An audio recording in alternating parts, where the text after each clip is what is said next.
End of it, wait for more. And we do not shy away from the difficult stuff. Sometimes I want to shake people and say, if only you understood. So join me on Dewbs and Kerr weeknights at 6 p.m, only on GB News, Britain's news channel.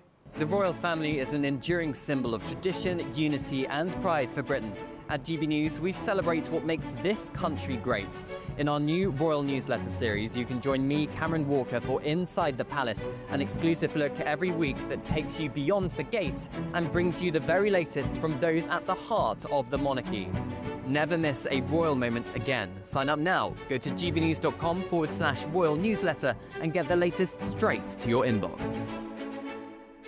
Good Afternoon Britain isn't just about us. The wonderful thing about this programme is it's about everyone watching. It's an interactive programme. Well, there absolutely is something to see here, and we're going to be talking about it more. Whether it's breaking royal news, Please bring us up to date. or indeed a particularly punchy speech in the House of Commons, Very, very curious. we bring it to you live, and then we bring you live reaction as well. That's Good Afternoon Britain, weekdays from midday. Only on GB News, the People's Channel, Britain's news channel. Exciting news. Every Friday, my Patrick Christys Tonight Show is going to have a twist to it. We're welcoming some special guests. You. That's right, on Fridays I'm going to be doing my show in front of a live studio audience because this show is about you and what you have to say. It's going to be the same big debates, same big topics, same big opinions, but every Friday night at 9 p.m. you are invited to come on down to Patrick Christys Tonight to be a part of the action. Only on GB News, the People's Channel, Britain's news channel.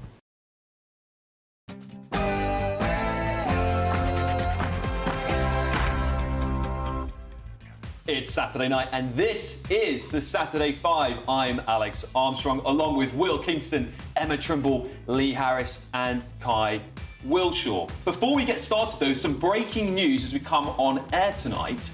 3 prison officers attacked by the brother of the Manchester Arena bomber. Hashim Abdi left the officers at HMP Frankland in County Durham with severe injuries including burns, scalds and stab wounds. But also, on the show tonight...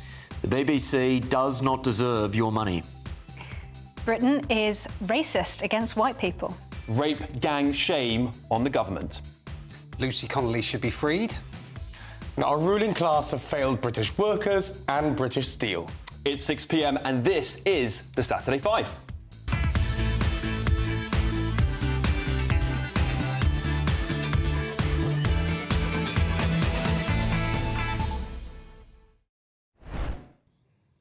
Some breaking news developing. 3 prison officers were assaulted by Hashim Abdi, the brother of the Manchester Arena bomber, according to a BBC source. The attack at HMP Frankland in County Durham on Saturday left the officers with severe injuries, including burns, scalds, and stab wounds, the Prison Officers Association has reported. GB News Home and Security Editor Mark White joins us to tell us more now. Mark, this is a very much breaking story. Can you tell us what has been going on here?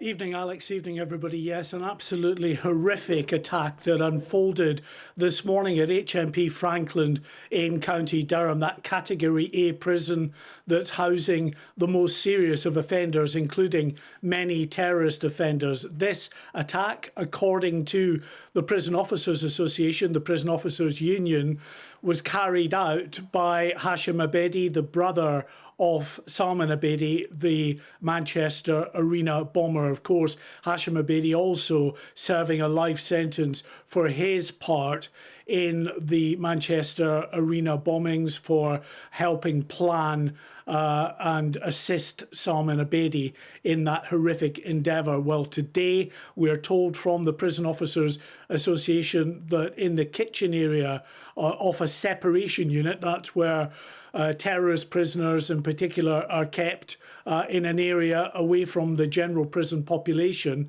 It has, of course, with it very significant risks. In the prison kitchen of that separation area, Hashim Abedi, according to the Prison Officers Association, grabbed a pan of boiling hot oil, threw it over a group of 3 prison officers, and then began assaulting and stabbing those officers with what were described as homemade weapons. Now, all 3 of the officers, we're told, have been seriously injured. We're told from the North East Ambulance Service, we've been speaking to my colleague Charlie Peters, that the air ambulance was sent initially with a doctor. A doctor from that air ambulance helped treat one of the most seriously injured prison officers. Then they were transferred by road to hospital.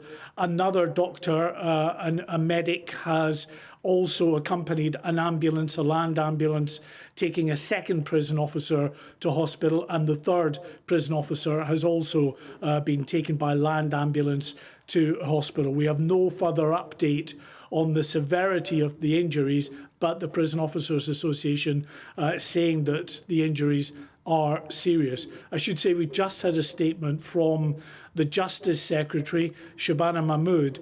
She says, "I'm appalled by the attack of 3 brave officers or on 3 brave officers at HMP Frankland today. My thoughts are with them and their families."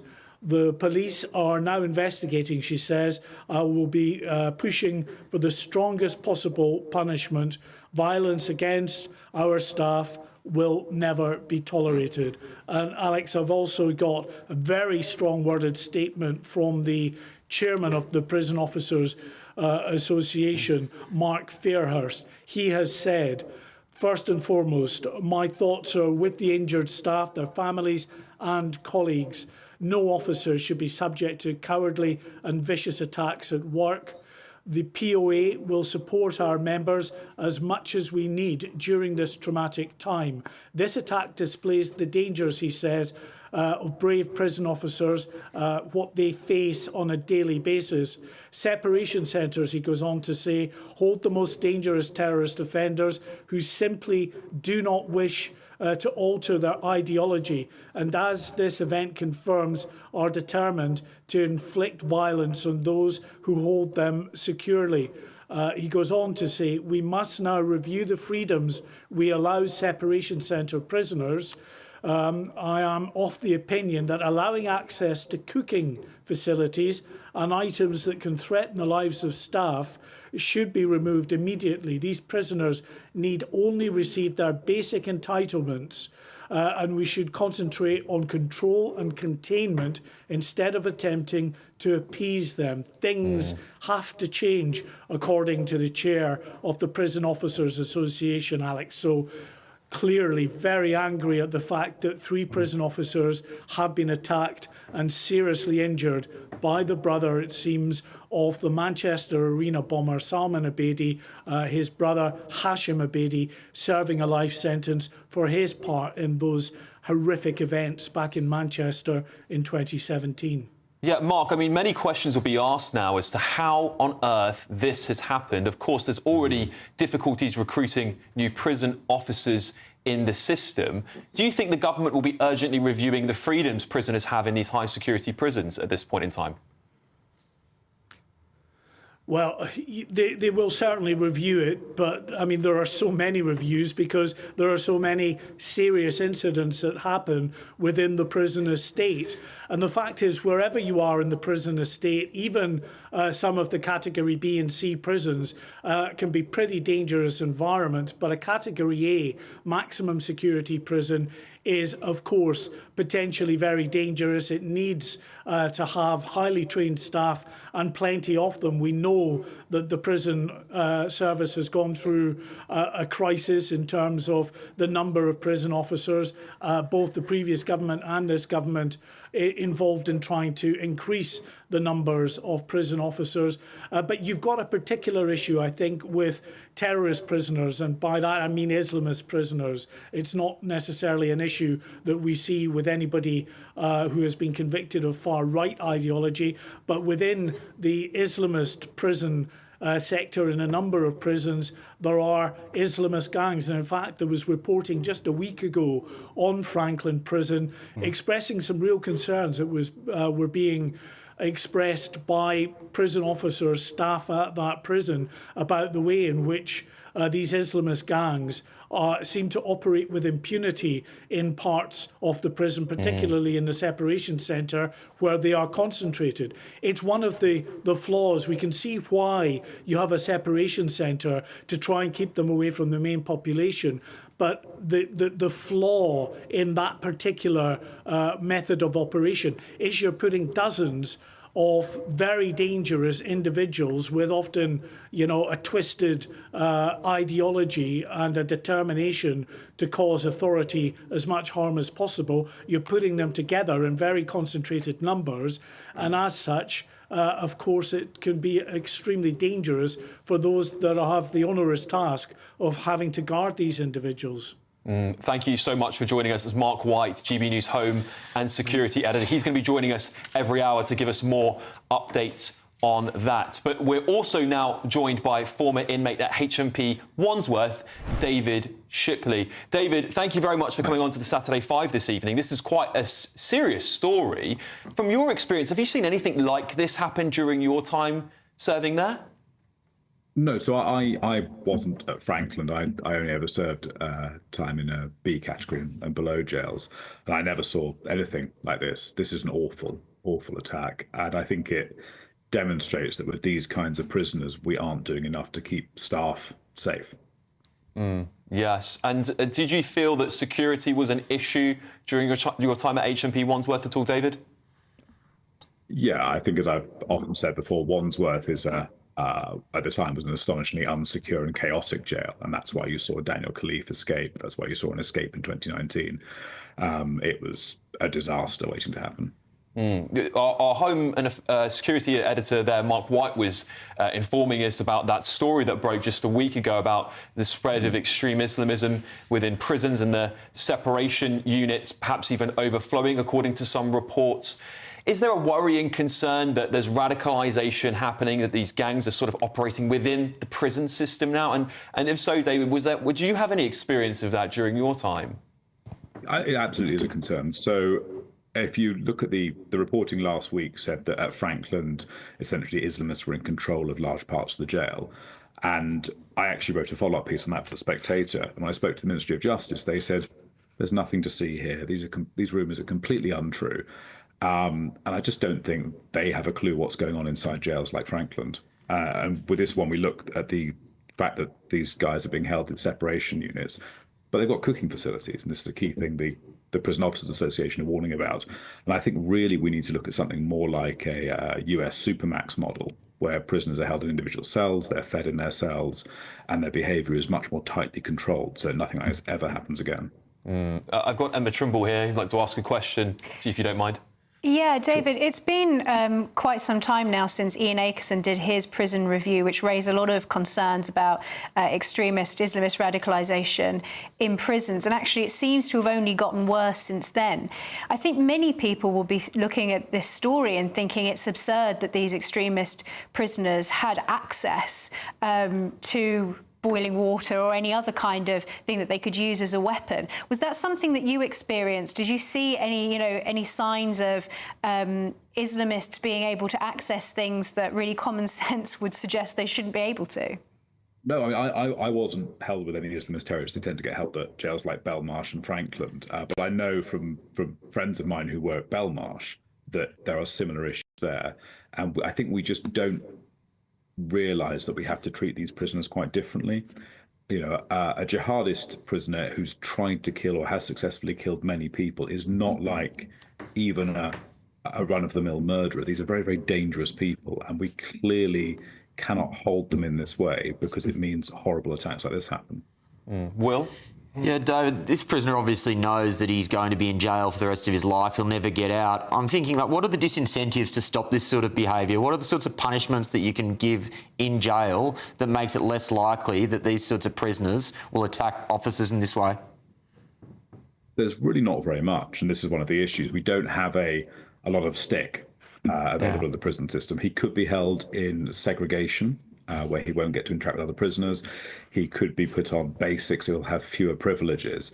But yeah, fundamentally, I think the issue here is we don't have a means of holding these guys in a way that is safe for the people who work with them. OK, that's former inmate HMP Wandsworth, David Shipley. Thank you for joining us. Now, even more breaking news for you. It has just been announced that the emergency British Steel Bill has received royal assent and thus has become law. The bill gives the government the power to take control of British Steel and gives ministers power to order British Steel to keep the Scunthorpe plant open. Panel, let's just dig into this one because this is massive breaking news here. This is the first massive move of nationalisation we've seen in a really long time, Will. Is the era of globalisation over? Well, you'd have to say it is. You know my answer on this, Alex. I think this government couldn't run a cafeteria, let alone a steel industry. I think nationalisation is almost always the wrong answer. I don't think this is the right step. I think it's a retrograde step. But at the same time, to your point, it is in touch or in keeping with the mood of the moment. Kai, one quick word from you, then we're going to move on. Well, I'm glad it's happened, but too little too late, to be honest, from this government and previous governments as well. OK, we'll hear more from everyone on their topics very shortly. And on our HMP, of course, as well, at the top of the hour with Mark White there too. But moving on, I'm going to kick us off tonight on one of the biggest stories of the week. The grooming gang scandal, in my opinion, remains a national stain on our country that refuses to fade, no matter how hard politicians try to brush it under the carpet. Labour's shameful U-turn on promises of those 5 inquiries has sparked fury, and quite rightly so. How spineless was it, slipping this betrayal in before the Easter break? And in my opinion, they were hoping to dodge due scrutiny. But what does it tell you when Tom Crowther KC, tasked with aiding inquiries, recently questioned government officials, asking if he's even still needed? I think it's as clear as day the government is kicking this into the long grass, praying we're all just going to forget about it. And just yesterday, there was another slap in the face of victims as the judge blocked the release of a key trial transcript citing public interest. A slap in the face to victims demanding the truth be told. And the ever-brilliant Sir Trevor Phillips called Labour's inaction utterly shameful, pointing to their fear of upsetting the Pakistani Muslim demographic in Labour-held seats. And I think he's dead right, isn't he?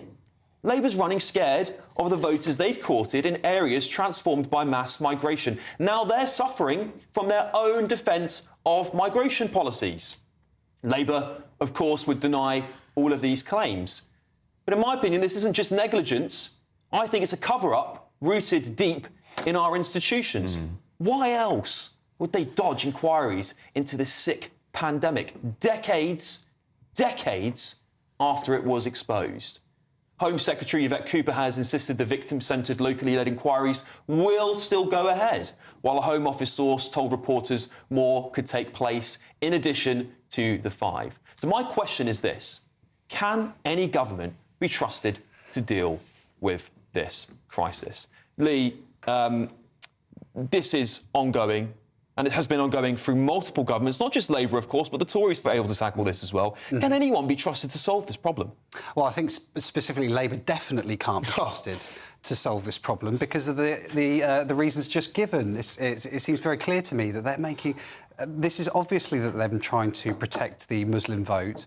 And what's been so painful to watch over and over again is seeing them standing in front of the cameras, looking concerned, telling us that they're going to, this is a really important issue to them. And then this happens. Like right at the very last minute, they come into Parliament and they kind of kibosh the whole thing. I think it's utterly disgraceful. And I was very pleased to hear Trevor Phillips say... Does anybody on the panel actually...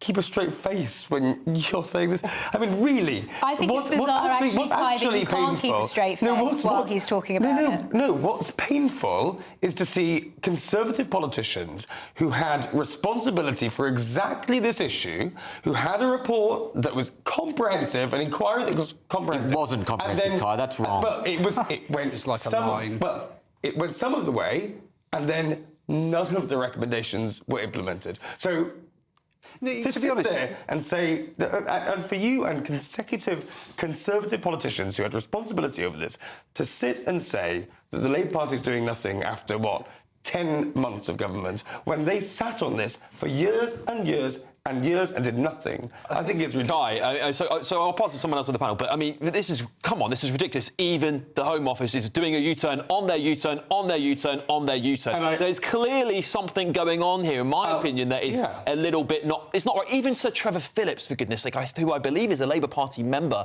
has called this out what it is. I mean, I think we've got to start asking some serious questions, Emma. Yeah, you know, you talk about keeping a straight face, but you were smirking while Lee was talking, and I think it's just, if you're talking about it being disgraceful, what you do with your face in response to this, that's pretty disgraceful. I think the issue here is that even the locally led inquiries is not enough. We need to have a national inquiry in order that people can be compelled to give evidence. It seems as if, whether you think it's true or not, the Labour Party are not exactly doing good optics, even if they do sincerely want to do something about this, because if they really sincerely wanted to get to the bottom of this, they would be able to do that, but they're refusing to. Well, obviously, the government would argue that they are doing everything they can. They're doing more than the Tories did, that they're trying to action the recommendations. The J report, Keir Starmer said he wants to action that report before anything else happens. Are we being a little bit unfair to Labour? No, we're not. Let's knock out this myth that report sufficiently addressed the problem of grooming gangs, because it didn't. That was a report on child sexual abuse, of which grooming gangs was a subsection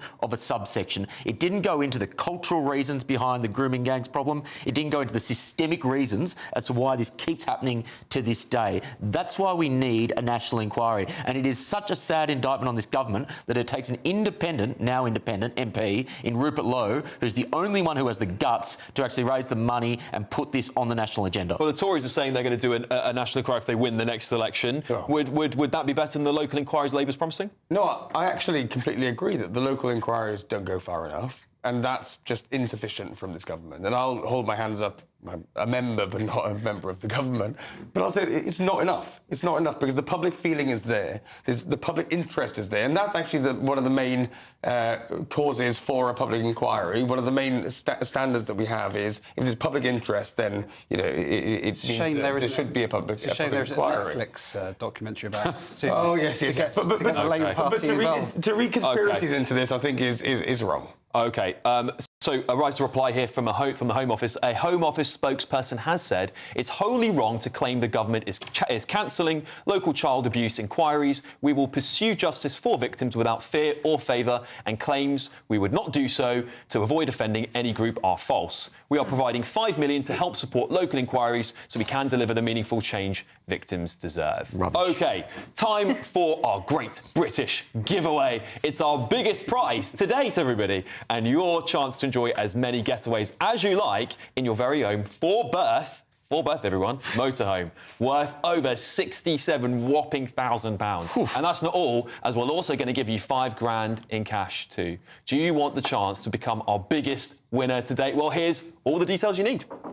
You could be spending your summer in style, on the road in this brand new Elnag Baron 560 motorhome, courtesy of Marquis Leisure. Imagine the fun you could have in this luxurious home from home worth over £67,000. It sleeps 4, comes with integrated kitchen and bathroom spaces, and comfortably has space for all the family. And if that wasn't enough, we'll also give you £5,000 in tax-free cash to make your next getaway a great one. It's our biggest prize package ever, and it could be all yours. For another chance to win the lot, text WIN to 63225. One entry costs £2.50 plus one standard network rate message. Or text BONUS to 63225. 5 entries cost £5 plus one standard network rate message. Go to gbnews.com/win. Entries start at £2.50. Call 0903 686 3232. Calls cost £2.50 plus your network access charge. Or post your name and number to GB13 PO Box 8690 Derby DE1 9TT. UK only. Entrance must be 18 or over. Lines close at 4 p.m. on the 6th of June. Please check the closing time if listening or watching on demand. Good luck. Yes, good luck, everybody. Lots more still to come on the Saturday 5. Will is going to give the BBC both barrels. And don't forget to vote for your favourite 5. GBnews.com /poll, I believe. It should be on the screen there. We'll also bring you live updates throughout the show. The vote will be open every week at 6 p.m, closing at 8:30, and we'll bring you the results shortly after. Plus, we'll keep you updated on that breaking news as we come on the air tonight. Of course, 3 prison officers have been attacked by the brother of the Manchester Arena bomber. You're with the Saturday 5. Don't go anywhere.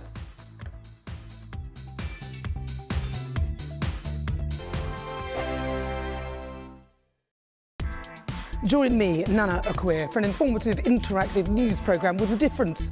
It's fun. No, he didn't say that, though. I'm so surprised. I think there's an element of truth to that. Join me from 3 p.m. every weekend, only on GB News, Britain's news channel. Mornings don't have to be tiresome, especially if you have the right company. Wake up to news as it happens, opinion and debate, and of course, a little bit of entertainment too. Because when the kettle's on, we're on. That's Breakfast on GB News, a show worth waking up for. Every morning from 6 a.m. Only on the People's Channel, Britain's news channel. We'll spread the news, you spread the word.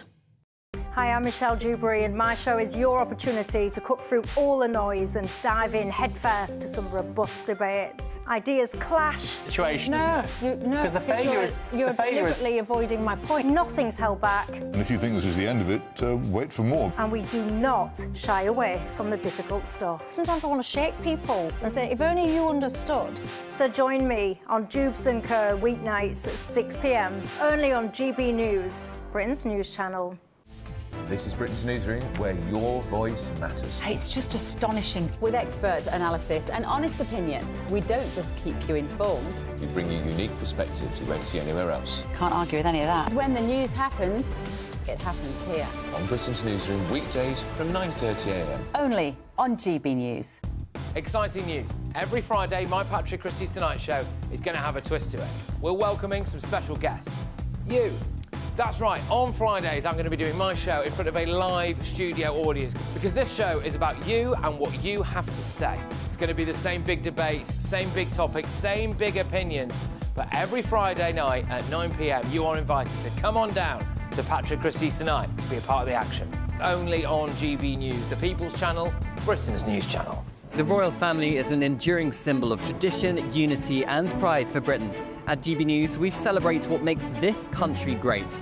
In our new royal newsletter series, you can join me, Cameron Walker, for Inside the Palace, an exclusive look every week that takes you beyond the gates and brings you the very latest from those at the heart of the monarchy.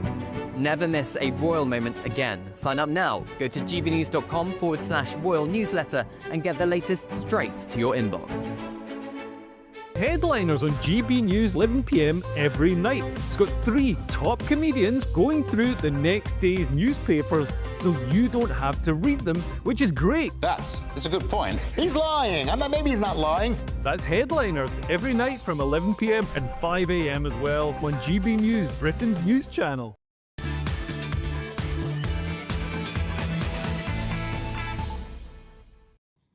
Yes, welcome back to the Saturday 5. An update on that breaking news from HMP Frankland. The brother of the Manchester bomber, Hashim Abedi, has attacked 3 prison officers. We'll be joined by Mark White at 7 p.m. for the latest updates. The Justice Secretary, Shabana Mahmood, has tweeted, however. She says, "I'm appalled by the attack of 3 brave officers at HMP Frankland today. My thoughts are with them and their families. The police are now investigating. I will be pushing for the strongest possible punishment. Violence against our staff will never be tolerated." Kai, we've been talking a lot about law and order in this country the last 9 months since Labour took office. This is quite a strong rebuke here on this attack by Shabana Mahmood. Do you think she's going to crack down on the conditions in prisons? Well, I hope so, because actually what we've seen in the last many years, and you compare 2011 and 2014, there's 20% reduction to the prison and probation service. That has consequences. And also, only 61% of the people that we send to prisons are there for non-violent crimes. So actually, it makes sense that actually these people who really need to be locked up, and we need to be looking quite closely at, get away with things while our prison services are completely overcrowded. Yeah, Lee? I just think we need to look at the whole system. This has potentially exposed a problem that we have within the system already that's baked in. Yeah. I quite like the idea of the gentleman who said that we need supermax prisons like they do in the States. Yeah, I love that idea. Potentially, that might be the next step that we need to go to. Yeah, let's build some more prisons, everybody. Anyway, moving on, please get in contact at gbnews.com/yoursay and get your questions in for Ask the Five. We love that part of the show. It's when we get to hear from you.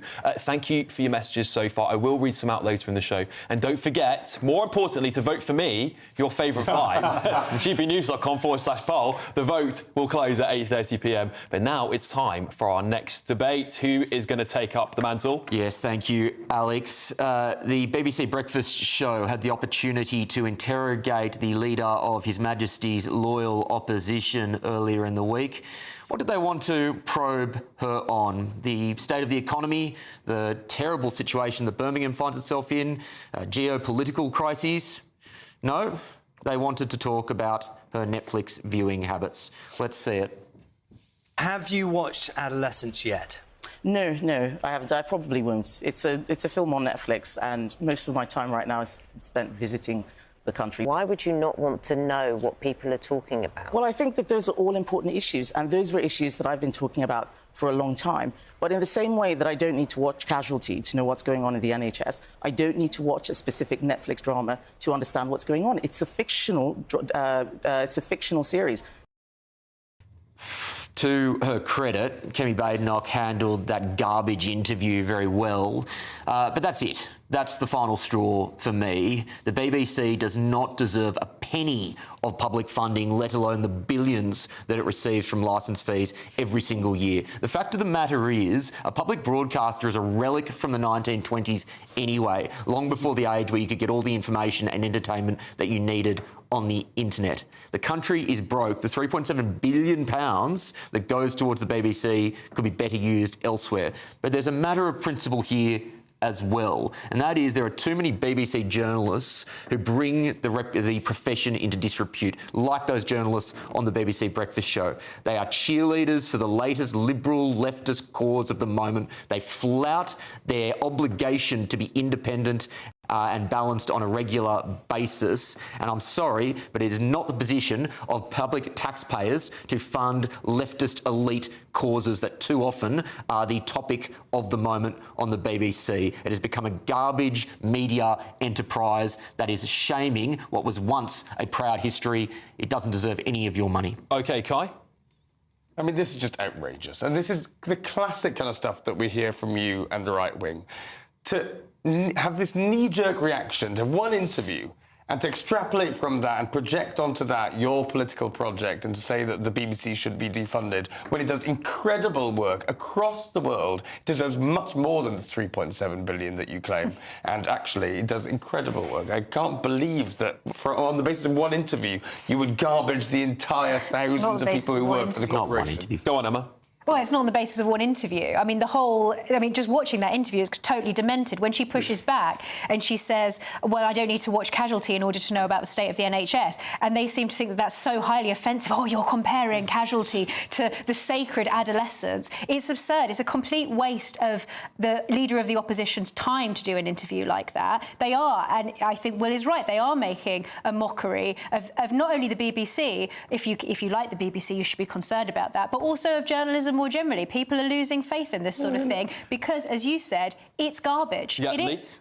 I was absolutely baffled when I watched this interview. It's probably one of the most bizarre interviews I've ever seen, but I agree it was expected. It was kind of like you expect that from the BBC now. They're so detached from reality. Yep. That you end up just... your mind starts melting if you listen. Adolescence has become some sort of purity test. Yeah. That if you haven't watched it, you aren't able to even talk about the subject. I found it embarrassing, and I agree that the BBC is so down the rabbit hole, they didn't even realise they were doing it. I mean, someone should have been speaking in their ear saying, no, just move on or do something different because you're embarrassing yourself. I want to know if you guys watched it. Yeah. Have you watched it? Final word to you on this one.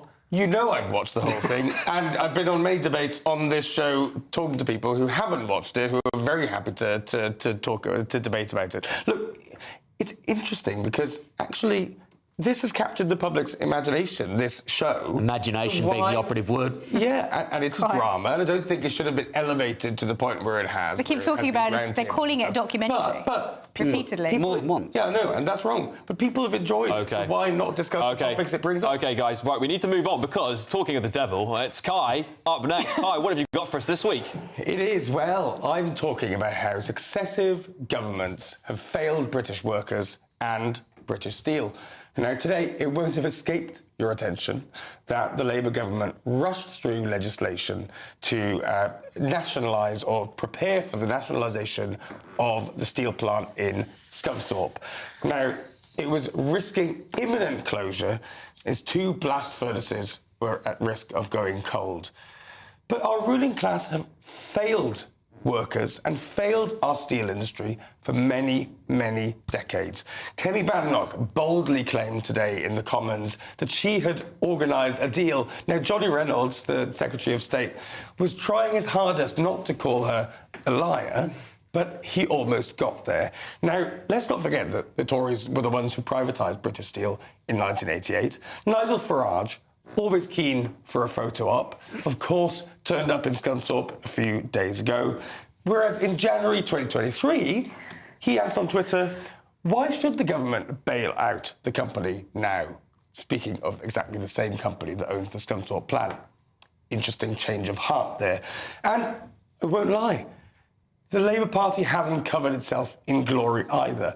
You only need to look over to Port Talbot to see how the Labour Party and this Labour government has failed workers, thousands of honest, good men and women, and done nothing, while, of course, in Scunthorpe, they will act. It's too little, too late. Our ruling class have failed workers and British Steel again and again, and this is no different. OK, Emma. I only have one thing to say, and it's if the Labour Party really does care about British industry, they would scrap their net zero targets.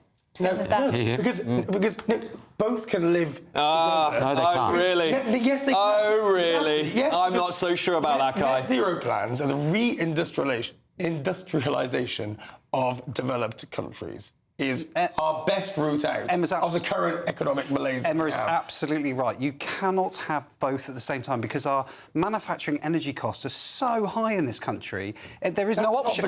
We have zero. Oh, well, a lot of it is down to subsidies. I know you don't like to a lot of play it is down to subsidies.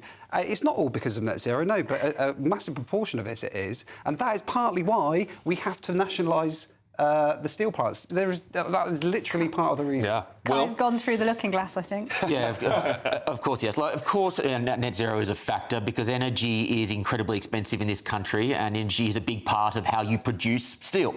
The one thing I would just say in caution is I think we have forgotten in this moment some of the basics of economics, and number one is that the government doesn't run things well and they're incredibly inefficient. So I understand the problems this business have had, but I don't necessarily think the government running it, particularly this government, is the answer. Might I just add that I'm actually pro-nationalisation of steelworks, and I'll tell you why. As much as I'm with Will and much on free markets, I do believe things that are critical to our national security. If there was a war breakout, we have to import our steel from India or China. We are up the creek. Very quickly to both of you. Go on, Kai. Very quickly respond. This is exactly the point, because things have changed. In the last few years, we now understand that maybe in the past, steelworks could have been let go, even though you don't want to be the only G7 economy not to have its own steel-making capacity. OK. But why not? We've got a war, we've got the Trump tariffs. Things have changed. We need to... I just want to say quickly, I agree with you, actually, Alex, but I do think that talking of inefficiency, what could possibly be more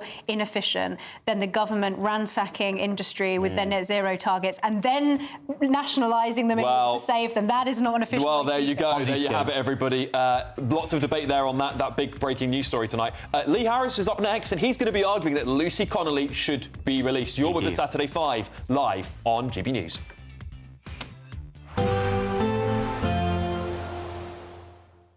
Ready to soak up that holiday sunshine?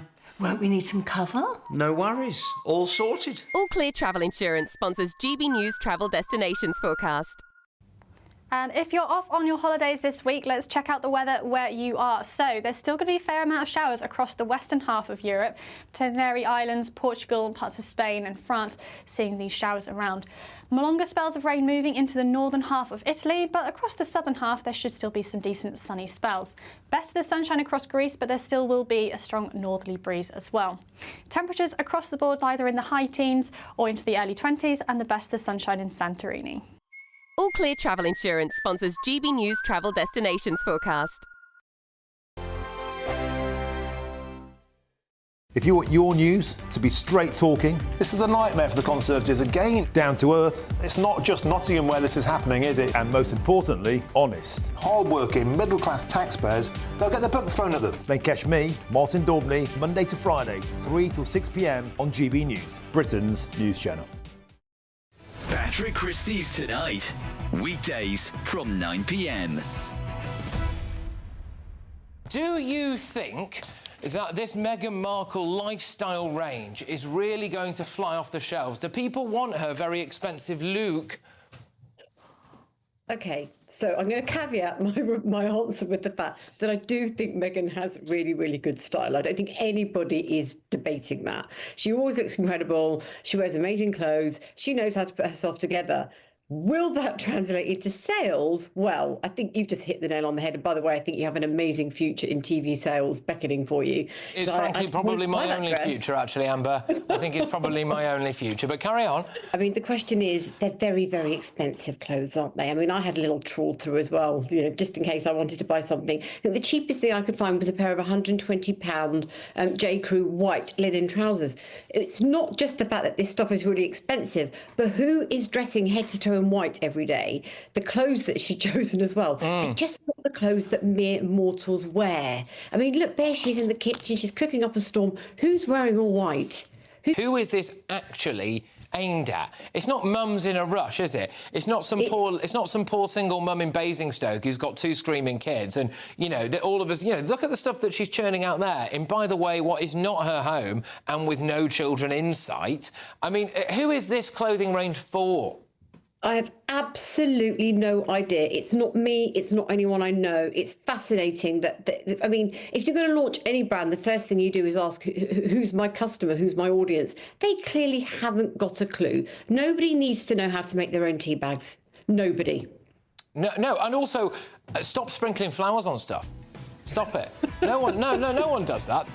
GB News, the People's Channel. I'm Christopher Hope. From pop stars to politicians, I'll interview anybody in a pub who's got a political opinion. Join me every Friday on Spotify, Apple Podcasts, YouTube or gbnews.com, or wherever you get your podcasts. This is GB News, the People's Channel. This is Britain's newsroom, where your voice matters. It's just astonishing. With expert analysis and honest opinion, we don't just keep you informed. We bring you unique perspectives you won't see anywhere else. Can't argue with any of that. When the news happens, it happens here. On Britain's newsroom, weekdays from 9:30 a.m. Only on GB News.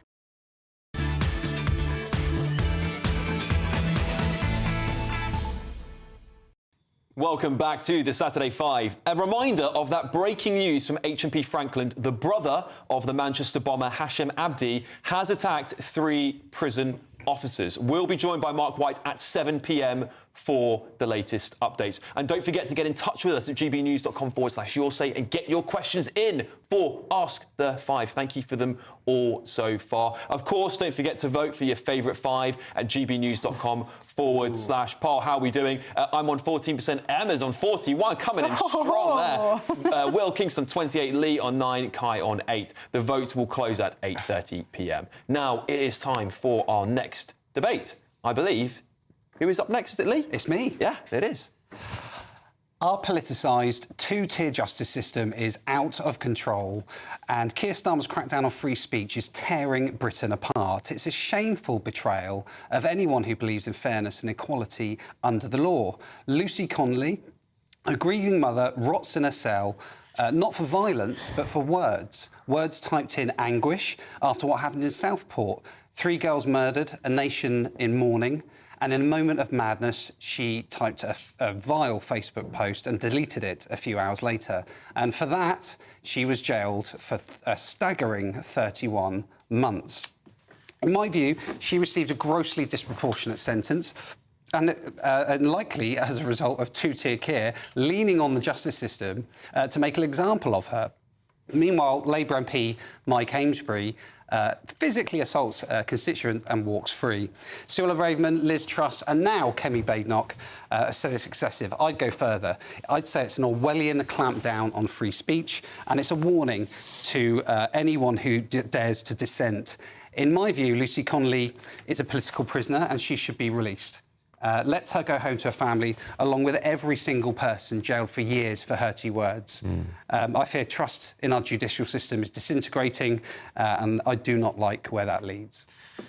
Yeah, I believe Mike Amesbury didn't walk away free, but we'll get a clarification on that in just a moment. We've got a suspended sentence. That's right. Just so we're being legally correct. Of course.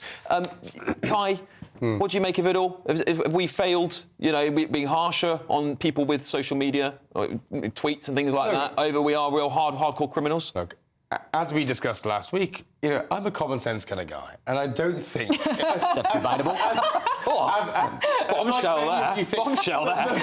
But Breaking news! Obviously, on the face of it, this looks silly, and I think it is heavy-handed, and it is... they are making an example out of it. Do you support her being freed? I don't think it's the right sentence, but I don't think she should necessarily be freed because, look, the facts are, laws are written in black and white. Now, if I tweeted right now that GB News studio should be burnt to cinders, then, likely I would be met with some punishment. Now, if the GB News studios was full of oppressed minorities, vulnerable people, then of course it would go even further, that punishment. Now, she's previously admitted to stirring up racial hatred, so of course she's going to be punished for it. She was advised, the laws are black and she was white, advised to plead guilty. She should Yeah, be there are lots of people who have been advised to plead guilty, and so they have. That doesn't necessarily mean that this is justifiable. You said there, explicitly inciting someone to go and do something. What she said is something along the lines of burn it to the ground if I care. For all I care. For all I care. But the point here is that it's not just, all the details of those rights and wrongs. It's also the fact that she's now eligible to see her children and she's not being allowed to. I think you're absolutely right that she's a political prisoner. Well, everything about this case is illiberal, it is inhuman, it is unjust, it is a stain on this country. She should be at home with her kids. Some common sense is what is needed here. Yeah, I do feel we've lost common sense in this country. We're policing the tweets, not the streets. But still to come tonight, bunch of fives, our favourite part of the show. We get to talk about some things a little bit lighter and triggered tantrums. But next, Emma is giving her take on West Yorkshire Police blocking white recruits. Spoiler alert, she is not a happy bunny. You're with the Saturday 5 live on GB News.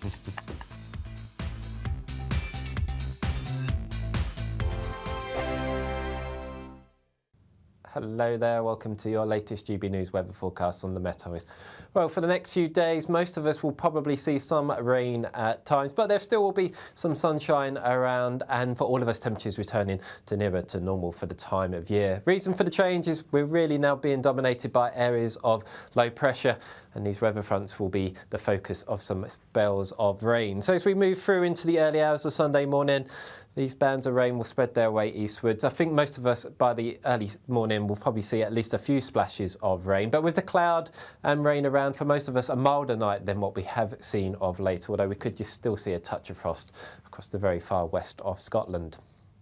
So moving into Sunday morning across Scotland, actually be a fairly cheery start for most. Still some overnight cloud across the east, but that will clear away. And then really we're just then watching showers move in from the west. A very similar story for Northern Ireland, most dry and bright, but showers in the west will spread their way eastwards. And then for England and Wales, more in the way of cloud here. Still some breaks in the cloud. And again, the risk of a few outbreaks of rain. But as we go through the course of the day, I'm hopeful some of this cloud will break up a little bit. And for really most of the UK, it's going to be a mixture of sunny spells and scattered showers. And some of these showers will be potentially on the heavy side, maybe even the odd rumble of thunder. But what we'll all notice tomorrow is a dip in the temperatures, still reaching around 16 or 17 in the southeast. But I think for most of us, generally looking looking at the low teens. So then moving into Monday, actually for many eastern areas, probably be a fairly reasonable day, but for most of us, further outbreaks of rain working their way in from the west. Again, another dip in temperatures on Monday, so feeling quite cool in some western areas, but maybe just hanging on to the warmth in the east. But really, middle of the week for most of us will be changeable with temperatures around average. It's Patrick Christys tonight, and here we do things differently. It's explaining the absolute madness of this, doesn't it? It's explosive. I mean, this is very good. It's lively. 850. Your government sat there, Sean, and it did nothing. It's controversial. And the Middle East has been in turmoil since before I was born. It's everything you need to kickstart your evening. Everyone's had their Weetabix tonight. I love to see it. That's Patrick Christys tonight, weeknights from 9 p.m. Only on GB News, the People's Channel, Britain's news channel.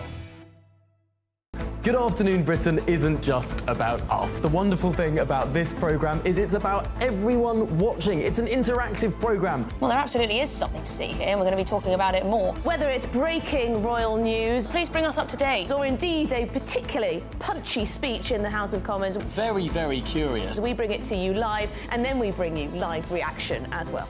That's Good Afternoon Britain, weekdays from midday. Only on GB News, the People's Channel, Britain's news channel.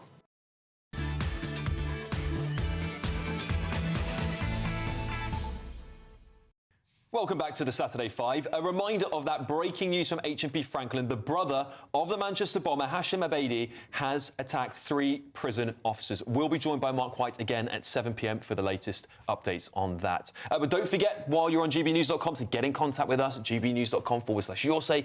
Get your questions in for Ask the Five so we can hear from you. And thank you for all of your messages so far. I will get to read them out very soon. And don't forget, while you're there, to vote for your favourite 5 at gbnews.com/poll. Current results are me 19, Emma 35, Will 34, Lee 7, Kai 5. The vote will close at 8:30 p.m. But now it's time for our next debate. And I believe, Emma, we're handing over to you. Well, Alex is right. I am not a happy bunny, and nor should you be. So we've already heard tonight about the two-tier justice system that we have in this country. We've seen the Sentencing Council talking about lighter sentences for people from ethnic minority and cultural religious backgrounds. We've seen the National Police Chiefs Council talking about equity, the equality of outcomes when it comes to arresting people from different backgrounds. And now, of course, we have West Yorkshire Police who have blocked applications of white applicants to their job vacancies in their police force, not even advertising some of these jobs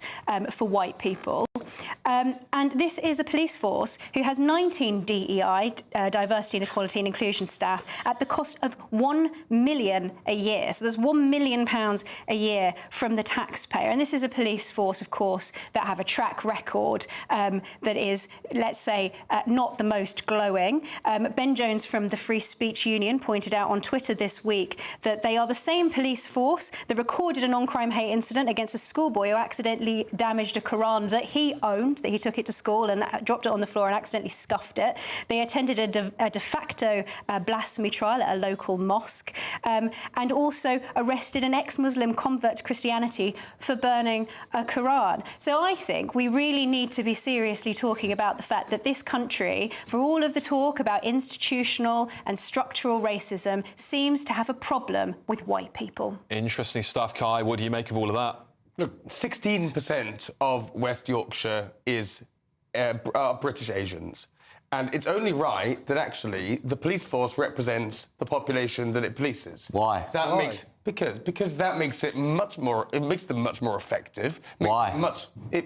Just does. Stop saying these liberal platitudes. Let's let Kai talk. Let's let Kai talk. It's common sense. No, it's not. No, it's not. You can't say why. Why do you have to be Asian to police British Asians? You don't. I think it makes it much more effective because... No, you're just saying effective, you're not saying why. Who they understand the cultural background. It just does, it's not an argument. Relevant. Lee. They're much more likely to be effective policers. Lee. Yeah. So I think this is look, it's not a good look, but it's only right that they represent the population in which they police. Do you think this is a racist policy? They're saying that police should represent the community. Now, obviously, I would argue that police officers should just enforce the law. That is literally their job, right? They should. It doesn't matter about their skin colour. It's just literally skin deep. Is this racist, this policy? I think it is racist. Of course it's racist. There is some weight with what you're saying on a national basis that maybe the police should reflect the society that they police. I get that. But what bugs me about this is they are clearly not recruiting based on skill. They are recruiting just on the basis of the colour of people's skin. That is fundamentally racist, and it's counterproductive. You end up with people who are not as good at the job, but you pick them just because they look OK. Yeah. I mean, how bizarre is that? And that's exactly what you're arguing for, Carl. OK, I need to add to this that this whistleblower said that one of the things that this force are doing is they've got a ranking system for applicants where Asians are, Far East Asians and black people are ranked as gold, South East Asians are ranked as silver, and white others are ranked as bronze. And what they're doing, apparently, according to this whistleblower, was reported in the Telegraph this week, is that they have offered jobs in this 3-month period. Every single ethnic minority applicant was offered a job, and this whistleblower says that they were offered the job even if they failed the physical test and vetting process. So it's not just a case of it being discriminatory against white people. This is also not good for the police force. And stupid. I think that's wrong, and I don't think they should be pursuing that policy. But there are merits and well-intentioned sort of reasons for why they've been trying to pursue this policy. The path, increasing representation. Beat me to it. To make sure it reflects the community. Road to hell is paved with good intentions. There we go. I have a right reply here from West Yorkshire Police. In West Yorkshire Police, we are committed to improving equality, diversity and inclusion within the organisation and strive to be more representative of the communities we serve. Positive action allows people from underrepresented groups who express an interest in joining the force to complete an application, which is then held on file until a recruitment window is opened. No interviews are held until the window is officially opened to all candidates. Enabling people from underrepresented groups to apply early does not give them an advantage in the application process. It simply provides us with more opportunity to attract talent from this pool of applicants. If it doesn't give them an advantage, why are they doing it? Well, lots more to come on that. I'm telling you, that is going to be a massive story in the next couple of weeks. But loads more to come on the show tonight, including new net zero rules, oil and gas boys leaving many of the Church of England sites cold for months, plus more on that HMP Frankland breaking news. We'll see you very shortly after the break.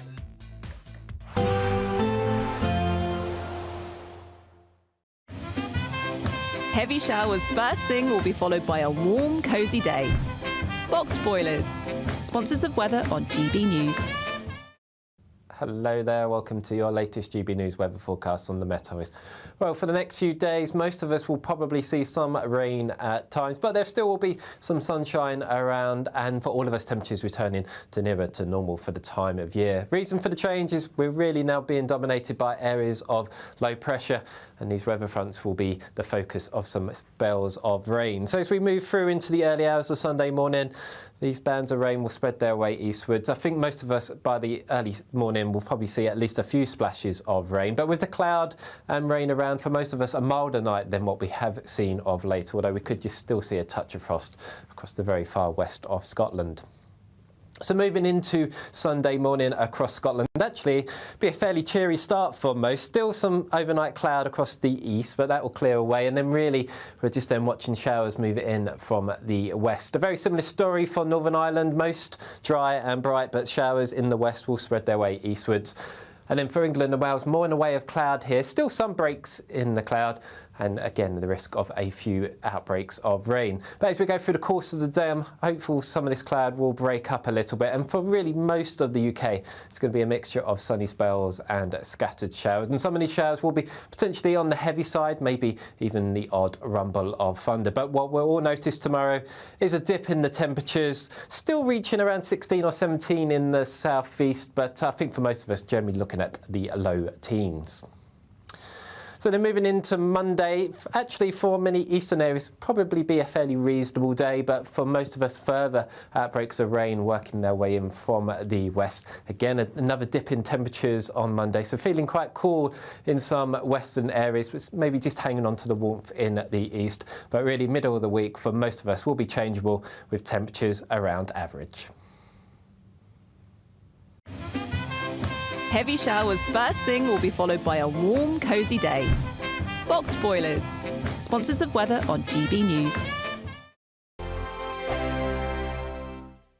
Courtesy of Marquis Leisure, you could be driving away with this brand new Elnag Baron 560 motorhome. It comfortably sleeps 4, comes with sky roof, integrated kitchen and bathroom, and is worth over £67,000. And that's not all, as we'll also give you a further £5,000 in tax-free cash to make sure that wherever this motorhome takes you, it takes you there in style. For another chance to win the lot, text WIN to 63225. One entry costs £2.50 plus one standard network rate message, or text BONUS to 63225. 5 entries cost £5 plus one standard network rate message. Go to gbnews.com/win. Entries start at £2.50. Call 0903 686 3232. Calls cost £2.50 plus your network access charge, or post your name and number to GB13 PO Box 8690 Derby DE1 9TT. UK only. Entrance must be 18 or over. Lines close at 4 p.m. on the 6th of June. Please check the closing time if listening or watching on demand. Good luck.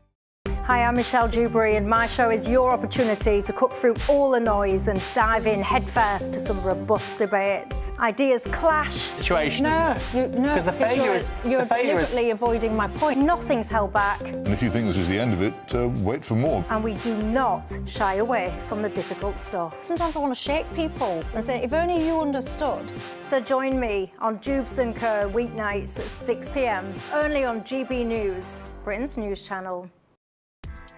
Join me, Nana Akwe, for an informative, interactive news programme with a difference. It's fun. No, he didn't say that, Dave.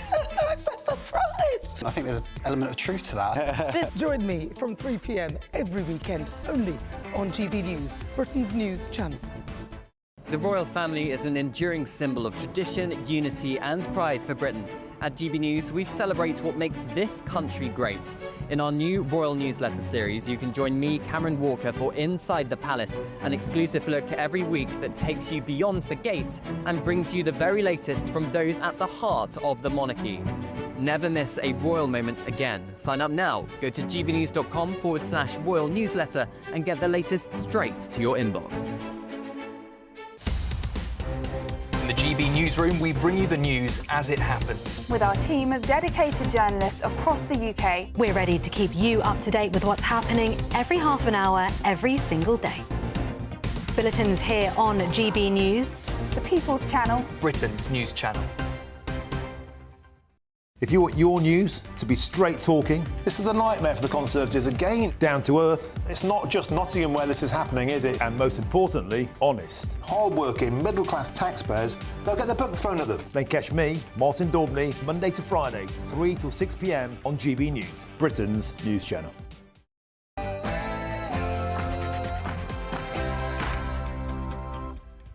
It's Saturday night, and this is the Saturday 5. I'm in a bit of a giggle here. I'm Alex Armstrong, along with Will Kingston, Emma Trimble, Lee Harris, and Kai Wilshaw. It's 7 p.m, and this is the Saturday 5.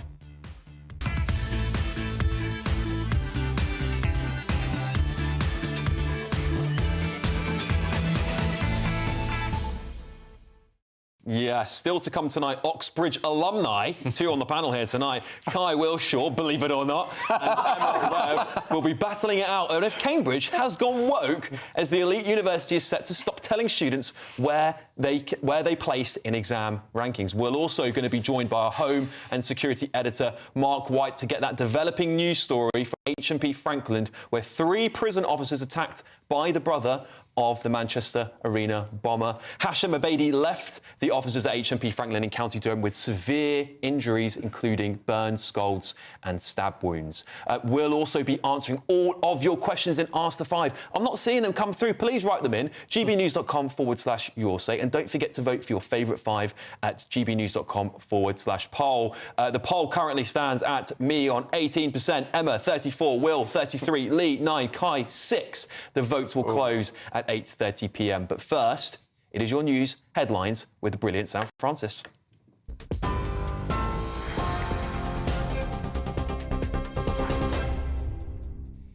Very good evening to you. The top story tonight, the Steel Industry Special Measures Act has become law, giving ministers the power to act before the flames go out. Speaker Sir Lindsay Hoyle confirmed royal assent has been granted, giving the government immediate legal powers to take control of British steel if needed. Well, it took just over 6 hours to pass through both Houses of Parliament today, a lightning-fast turnaround for legislation. Government officials are already on the ground in Scunthorpe, and now, with that law in place, they can step in to direct operations and keep the furnaces running. Well, earlier in the Commons, Conservative leader Kemi Badenoch accused Labour of making a pig's breakfast of the crisis. But Business Secretary Jonathan Reynolds said the focus is on saving jobs.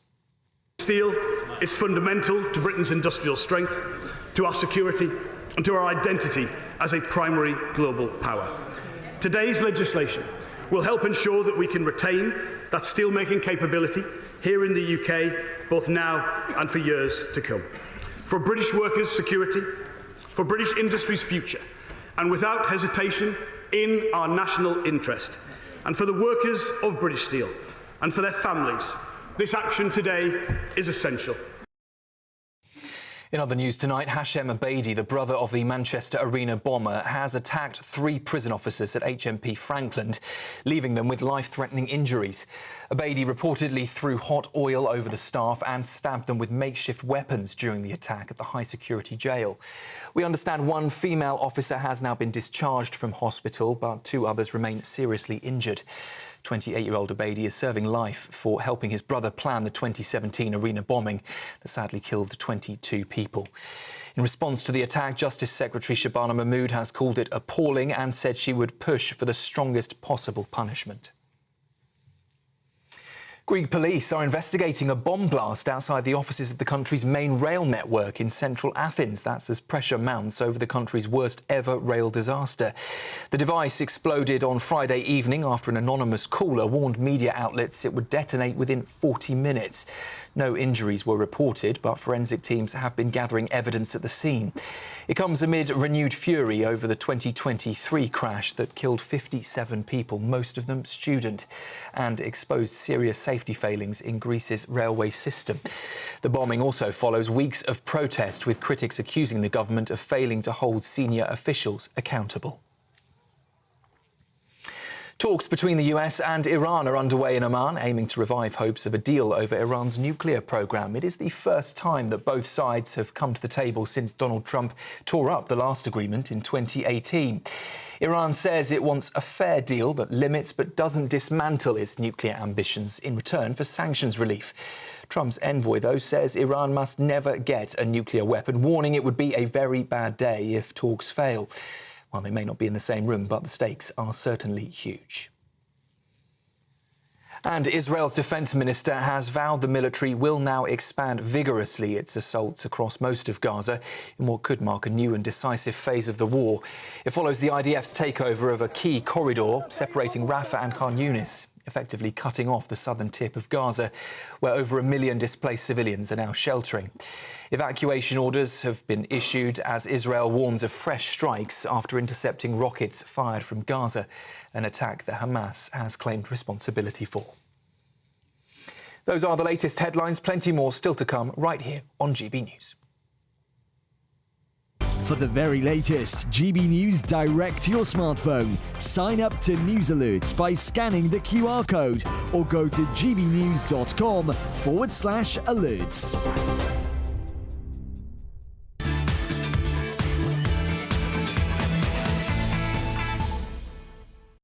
It's Saturday night and you're with the Saturday 5. I'm Alex Armstrong. I can promise you are in for a very, very lively hour this weekend. We'll be joined by Mark quite very shortly to recap on the breaking news in the last hour. Of course, 3 prison officers were assaulted by Hashem Abedi, the brother of the Manchester Arena bomber. The attack at HMP Frankland in County Durham on taking place today left officers with severe injuries, including burns, scalds and stab wounds, the Prison Officers Association has reported, including a new net zero rules this week on oil and gas boilers are leaving many Church of England sites cold for months. We're going to be talking about that later in the show, but of course, first, we are going to Mark White. Mark, are you with us down the line? Hi, Mark. The Prison Officers Association has, of course, reported about these severe injuries to those officers. One has reportedly been discharged. This is quite a severe incident, Mark. Can you fill us in more of the details on that, please? Yeah, there's no doubt. It is a horrific and worrying attack that took place at Frankland Prison in County Durham.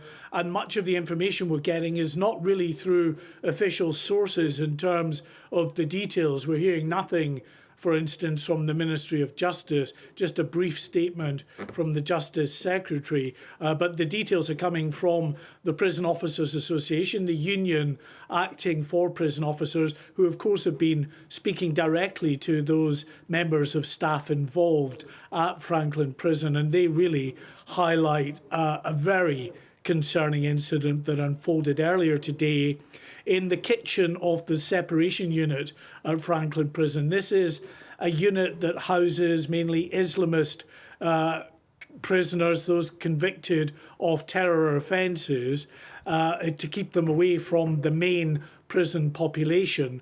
And it was in the kitchen of that unit where, according to the Prison Officers Association, they allege that Hashim Abedi, the brother of Salman Abedi, the Manchester arena bomber, threw a pan of boiling oil over the officers and then began stabbing them with makeshift weapons to their severe injury. Two of the officers, we're told, suffered life-threatening injuries. A female officer was less seriously injured and we understand has now been released from hospital.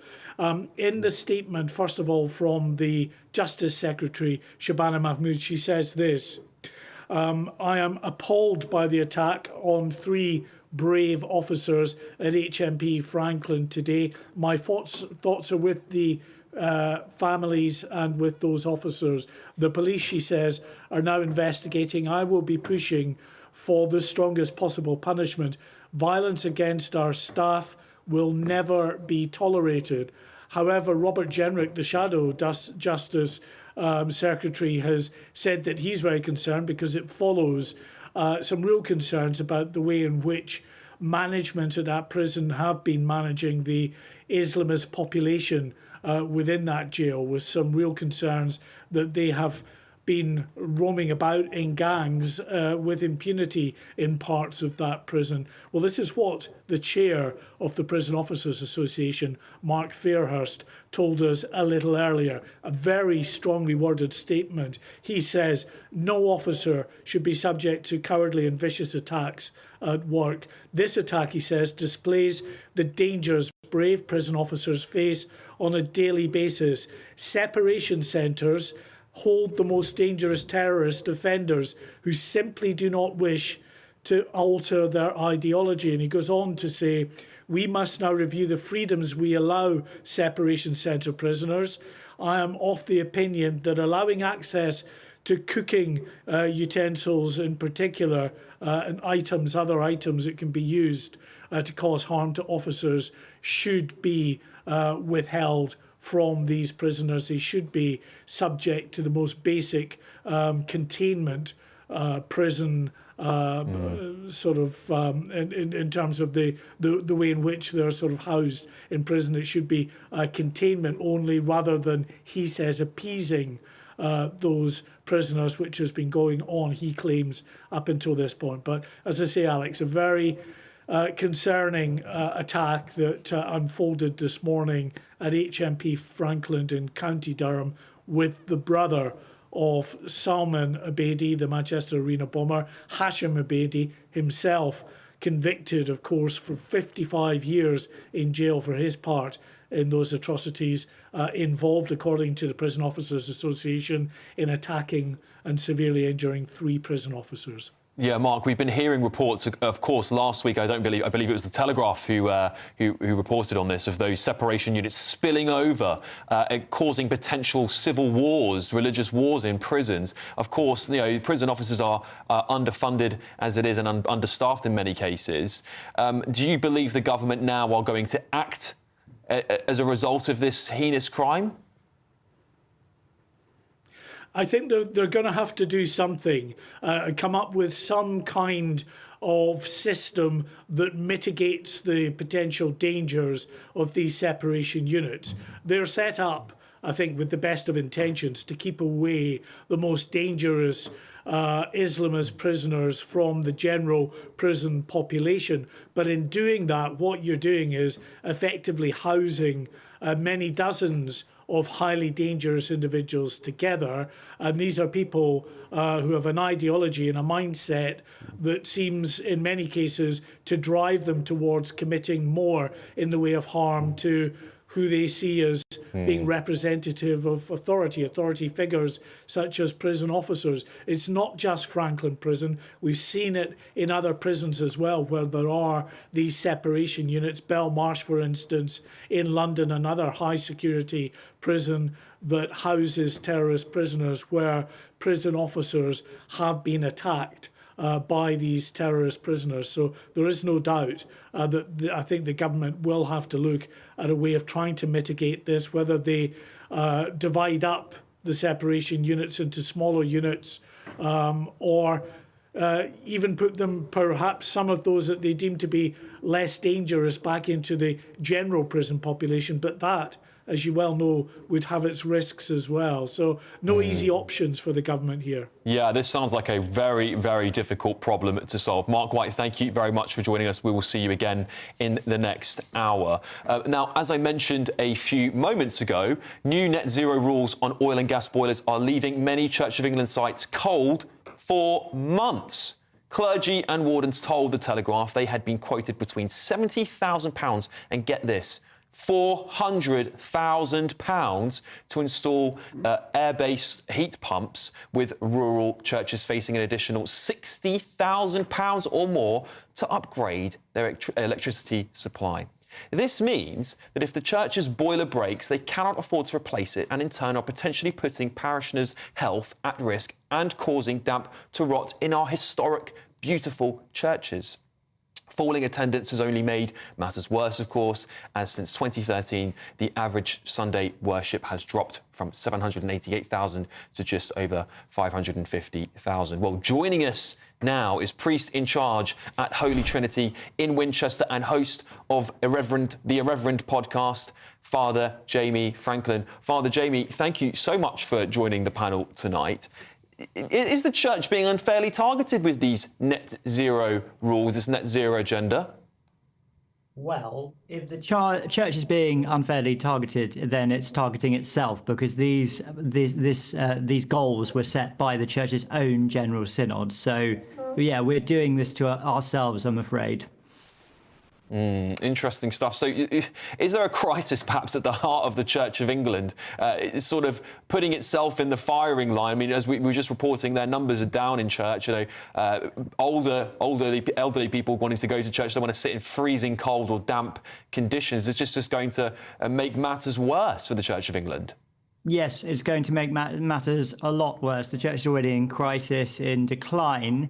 And as if all the other things that we had to worry about were not enough, we've decided to create a situation in which it's almost impossible to get a proper boiler put in our buildings when the old ones break. So it's leaving a lot of these beautiful churches, you know, some 7, 8, 900 years old, with the possibility of heating them, which means that you've got, as you saw in the article, you've got, you know, your old grannies under blankets. You've got vicars falling over because their legs are frozen from the cold. Obviously, people aren't going to want to come to these churches. New people aren't going to want to come to these churches because they're freezing for 7 months of the year. So, yeah, of course, it's absolutely insane for all sorts of reasons. I mean, the UK's net zero target is for 2050, and the General Synod have set this for 2030 in 5 years' time. There are all sorts of reasons why this is completely impossible anyway. 2021 emissions were something like 410,000 tons of CO2, and they've only shown a slight reduction. And actually, you know what? The churches don't even report this anyway. There's a tiny fraction of churches who actually actually send their figures in anyway. So this is completely impossible. It's not even something that can be actually tracked, and it's having a hugely negative impact on the church.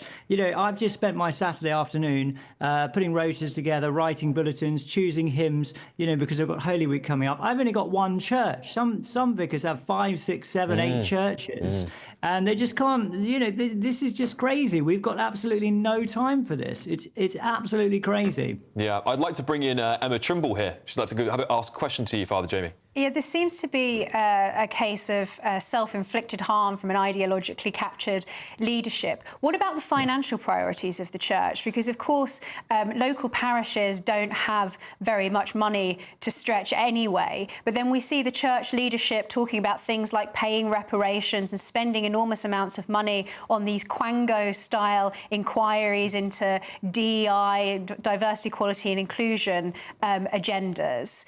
Is this a case of the Church of England's leadership just turning its back on local worship and local communities? Yes, I think it is. The church commissioners have one of the largest investment portfolios in the country. It's something like £11 billion, and almost none of that finds its way back to parishes. Parishes are almost entirely self-funding, and churches are extremely expensive to run. I also think that we're badly under-resourced in terms of clergy as well. I would like to see a lot of that money, a lot of that £11 billion being spent on employing clergy, because statistics and common sense show us that there's a direct correlation between employing competent clergy and the growth of the church. So yeah, I think as Christ says, where your treasure is, there your heart will be, and we can see where the heart of the central institutionalized church is, and it doesn't appear to be with the parish, as Marcus Walker said. In his piece, they seem to not be at all concerned with whether or not people actually come to church and worship God. They seem to be more concerned with virtue signaling about how green they are in their ideological outlook. So the slavery reparations is another. It's another tragic aspect to this. I can't remember how much money has been pledged. It's something like 100 million to rising to $1 billion or something like that. Something crazy. So yeah, I mean, absolutely. On the ground, it's not surprising to read about these church wardens, these people.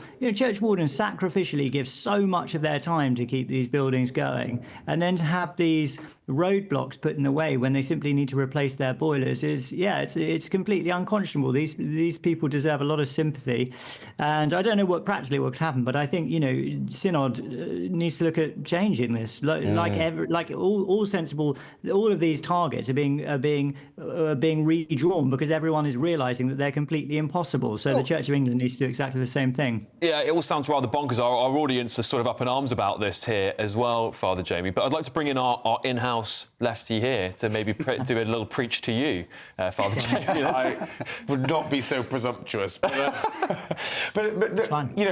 I have a lot of sympathy for you, and actually, I'm a trustee of an organisation that also has a lot of listed buildings under its umbrella. This is a problem that all listed buildings face with any construction, with any sort of revamps that they do. This isn't a net zero specific issue, is it, really? Because, I know it's now fashionable to dump on the climate agenda, but I actually think, surely you agree that lots of Christians across Britain actually want to see the world in all its God-given beauty be able to be given back to their grandchildren and their children and so on. Isn't this actually the climate change agenda is popular amongst many Christians, is it not? Well, I'm not really sure whether it's popular amongst Christians. I'm very, very sceptical about this. The Church of England, the amount of carbon that we actually produce is completely insignificant when it comes to the overall amount of carbon that is produced in this world. China is opening 2 coal-fired power plants a week. Us reducing our 410,000 tonnes of carbon dioxide by 100,000 over 10 years and shutting half the churches in the country isn't going to make a difference to anything. Yeah. And I have to say, What's that? Beg your pardon, Father Jimmy. Will would like to ask a question as well before we go on further. Yeah, churchgoers skew conservative. I'm almost sure that this would be deeply unpopular. But, Father, the question I have is these sorts of woke policies that seem to have infiltrated the Church of England, are they being driven top-down, as in from the leadership of the Church of England, or bottom-up in the sense that they are coming from parishioners, from churchgoers, from the people at the coalface? Yeah, that's a good question. I think you'd have to say it's top down. This is coming from General Synod. So General Synod comprises of bishops, House of Bishops, House of Clergy, House of Laity. So you do have representations from all of those spheres, but it's a leadership body. It's definitely not coming from the parishes. And I think you're right what you say about. I mean, certainly, I've not done a survey, but certainly in my parish, I think that people on the whole couldn't care less about this, and that they would like their buildings to be heated. So yeah, I think it is a top-down thing. Yeah, Father Jamie, the Church Commissioners manage investments, I understand, and they would argue this aligns with Christian values. They address things like climate change, biodiversity loss, and social inequality. That would be their argument here. Perhaps something to take up directly with the Church Commissioners. Is there an issue at the top, in your opinion? Yeah, well, I unfortunately I don't know any of the church commissioners. Otherwise, I'd speak to them about it. But yeah, I think it's absolutely spurious from a theological. I think it's ad hoc. It's ad hoc ethics and theology. It's virtue signalling. It's ideological virtue signalling, which is then given a sheen of theological rationale. There's no theology behind this whatsoever. Our role my role as a priest is to proclaim the gospel and to teach the faith and to draw people to Christ. It's not to cultivate my churchyard so that it's more biodiverse. I just think that's completely. Is a distraction from what we should be doing.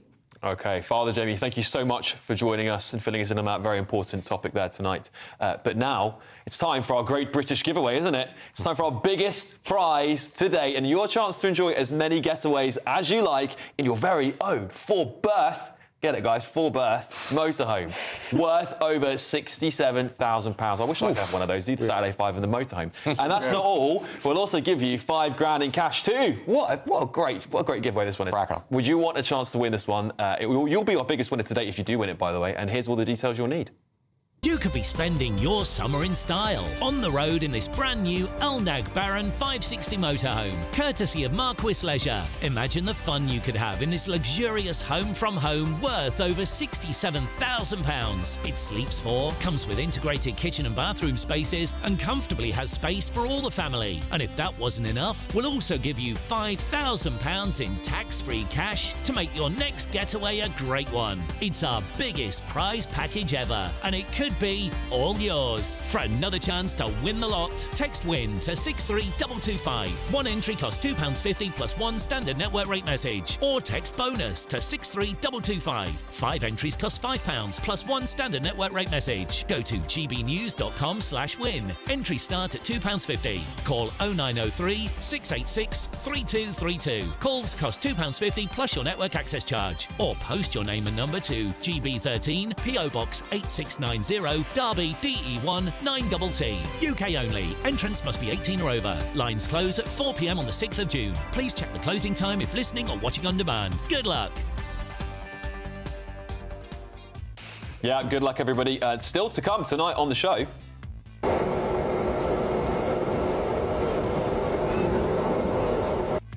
Yeah, it's been Mageddon Britain, isn't it? What do you think those council workers are getting up to? And plenty more of those, by the way. We've got loads of trigger tantrums coming up. You're with the Saturday 5 Live on GB News. Headliners on GB News 11 p.m. every night. It's got 3 top comedians going through the next day's newspapers so you don't have to read them, which is great. That's a good point. He's lying. Maybe he's not lying. That's Headliners every night from 11 p.m. and 5 a.m. as well on GB News, Britain's news channel. In the GB Newsroom, we bring you the news as it happens. With our team of dedicated journalists across the UK. We're ready to keep you up to date with what's happening every half an hour, every single day. Bulletins here on GB News. The People's Channel. Britain's news channel. Martin Daubney. Weekdays from 3 p.m. It's all kicking off in the world of bowling because an historic bowls club could be forced to close after a staggering 2,000% parking fee hike. Members, many of them of course elderly, say they can't afford the jump from 40 quid to an astonishing £840. Now for some, the club is their social lifeline, but the council insists that the change is necessary to ease financial pressures. Well, of course they would. Well, joining me now to discuss this is the club captain of Eastbourne Parade Bowls Club, Pete Hensman. Pete, welcome to the show. This is an astonishing hike in the car parking costs. It must have simply bowled you all over. Yeah, to use a phrase, you're quite right. We sort of staggered and worried because of the possibility of closing us. What's the reaction been within the club to what seems like an eye-watering increase? Well, as you said, several of our members are saying, we just can't join, we can't afford it. The bus service around here is not particularly good, and they can't carry their bowls or get to the club. And you've been around since 1897. You've got 70 members, got some wonderful pictures there on screens of people just getting together. Absolutely wonderful thing to do. Healthy physically, healthy mentally, and of course a lot of people lose more friends as they get on. Have the council been remotely forthcoming in seeing the light? I think they've got a bit of a panic on. We got a message inviting us to join the chairman of the council tomorrow to discuss the matter. I hope we're going to get a compromise. GB News. If you want your news to be straight talking, this is a nightmare for the Conservatives again. Down to earth. It's not just Nottingham where this is happening, is it? And most importantly, honest. Hard-working, middle-class taxpayers, they'll get their book thrown at them. Then catch me, Martin Daubney, Monday to Friday, 3 till 6 p.m. on GB News, Britain's news channel.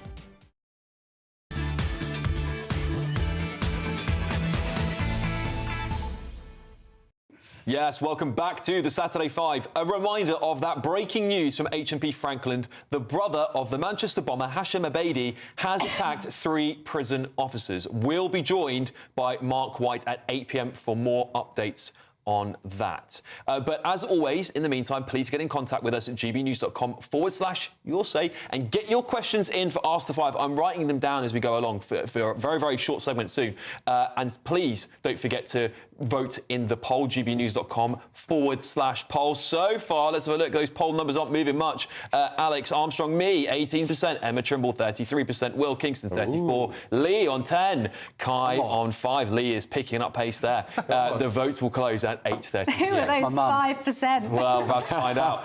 Now, it's time for this.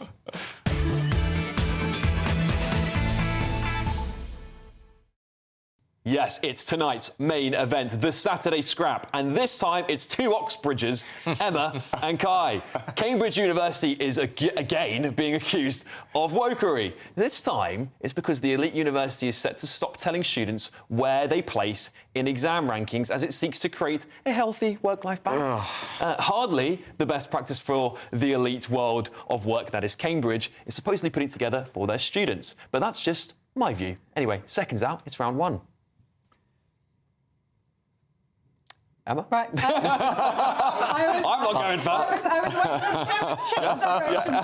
Go on. Well, so, I mean, you've got Cambridge versus Oxford tonight, although you might want to ring up Oxford and see whether or not they've actually heard of Kai. I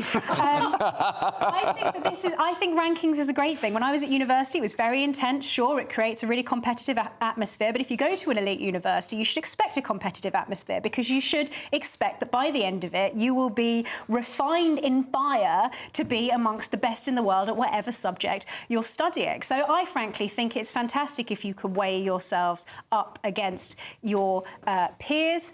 Obviously, it runs against the sort of pathetic wokery that we've seen in recent years. It doesn't want anybody to be able to see, you know, how they measure up against other people. But, you know, I don't know whether this is woke or if it's just pathetic. But, of course, I have it on good authority that Kai had a very healthy work-life balance when he was at Oxford. Maybe a little too healthy, wouldn't you say, Kai? Well, it's no surprise that the Cambridge person on the panel is a bit boring. Where did you go, Kai? Where did you go? Just for the record, where did you go? Oxford. Right, let's carry on. And I do apologise to the viewers. You probably didn't expect to have two Oxbridge plankers on your screens tonight. Look, everybody knows where they stand in their classes. All the Cambridge has done is vowed to review class lists, weekend lectures, teaching outside of 8 a.m. to 8 p.m. Emma, you and I both know it's a tough slog. Should be. It's a difficult one. It should be. Our elite universities should be a place where you're tested to the limit. It is an assault course, you know. You have 8 exams in 10 days to judge the entirety of your degree right at the end of it. But you don't need to be ranked in a public forum in your class to know where you stand. You all know where you stand. And to respond to your point, Emma, yes, my personal tutor famously said that I would do better if I studied as much as I partied. I knew where I stood. Everybody else does. This doesn't matter, and it's not woke. Look, I think that, yes, it's brutal, but we shouldn't, you know, be creating a society of weak youngsters who are afraid to be ranked, afraid for that to be something that is seen in public. I think is a great thing. And you apologised there, Kai, for having two people who went to Oxbridge debating one another. But what you failed to mention is that it's two people who went to Oxbridge from comprehensive schools. That is true. And so, you know, I think particularly coming from a comprehensive school, going into that fire, sort of trial by fire atmosphere was a very, very good thing for me. I think it's a very good thing for a lot of people. I think that we should be holding people to the highest possible standards, and having a little bit of brutal competition when you're young is a very, very good thing, and we shouldn't be pandering to those who want young people to, you know, prioritise their mental health over achieving greatness. Okay, hang on. I want to bring in the rest of the panel. You Oxbridges have had long enough to debate. We'd leave them do the whole show for themselves otherwise. Lee, you didn't go to uni, did you, Lee? No. And you're plenty smart enough, aren't you? Do you think this is just ridiculous wokery from some of the best, supposedly best institutions in our country? It is wokery, yes. I've had a little bit of recruitment background as well, and that's cutthroat. Right? So you do get your name put on a board, and you get your sales put on a board, and it is, at first, it is a bit, you know, daunting, but it really does build your character. It is good for you. It makes you a better person. I just think that there's too many kids coming out of university nowadays that are not prepared for the world itself, and I just think that it's only a small thing, but I do think it will put some pressure on them in a good way. You put hairs on the chest. Exactly. Yeah, Lee is right. This is part of a broader cultural trend that we are not raising young people to have resilience when they go on in life. And the fact of the matter is life is one big ranking.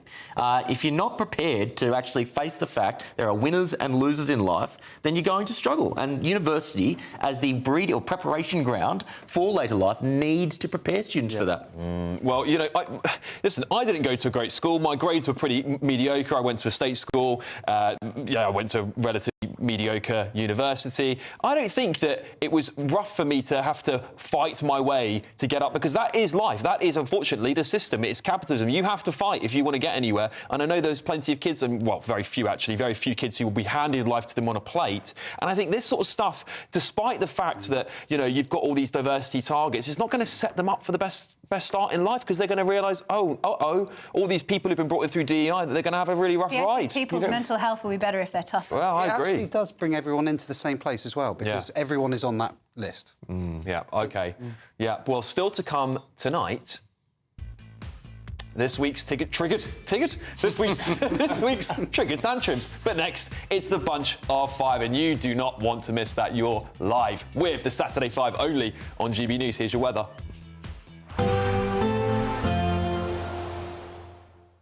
Ready to soak up that holiday sunshine? Won't we need some cover? No worries. All sorted. All Clear Travel Insurance sponsors GB News Travel Destinations Forecast. Hello there, it's an east-west split across the Mediterranean as we go through the next couple of days. Fairly settled for much of Turkey and Greece. Temperatures here climbing into the low 20s in places, but for much of Italy and southern France, actually some very unsettled weather developing. Could see some flash flooding in places. Also fairly unsettled for Spain and Portugal, although down towards the Canaries we should see some decent sunshine. For Tenerife, Wednesday, Thursday we could see highs reaching 23 degrees. All Clear Travel Insurance sponsors GB News Travel Destinations forecast. Exciting news. Every Friday, my Patrick Christys Tonight Show is going to have a twist to it. We're welcoming some special guests. You. That's right, on Fridays I'm going to be doing my show in front of a live studio audience because this show is about you and what you have to say. It's going to be the same big debates, same big topics, same big opinions. But every Friday night at 9 p.m, you are invited to come on down to Patrick Christys Tonight to be a part of the action. Only on GB News, the People's Channel, Britain's news channel. Martin Daubney, weekdays from 3 p.m. Britain's first gangster turned bishop says that Prince William has nicked my best ideas. I'm not joking. It's true. You can hear him laughing next to me now. Pastor Mick champions a one-stop shop for supporting rough sleepers. Tell GB News viewers a bit about your incredible story, how you started out and how you ended up as man of the cloth. Yeah, so this was basically back from addiction, abuse as a child, mental health, and then into a life of crime and spiralled down and had a final stay in a psychiatric unit on a crack addict, and my life kind of built up from there. I've been clean off drugs and alcohol for 14 years, and it's been a really painful journey. I find that, in the pain, if you look at the news now, there's so much pain for people, it's like... And I've managed to find out where the joy is in the pain, and that's what I try to do. I try to show people where the joy is in the pain, because if you love, it's going to hurt. And the measure of the pain is sometimes a measure of the love that you have for other people and inside yourself. So the book kind of tells the stories of people who've had a lot of pain, but yet they've come through, just like myself. Let me just hold this up now, the book, Walk in My Shoes.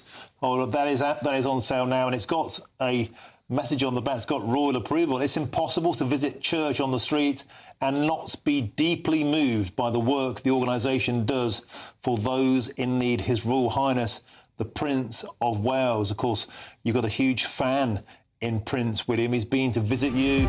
GB News, the People's Channel.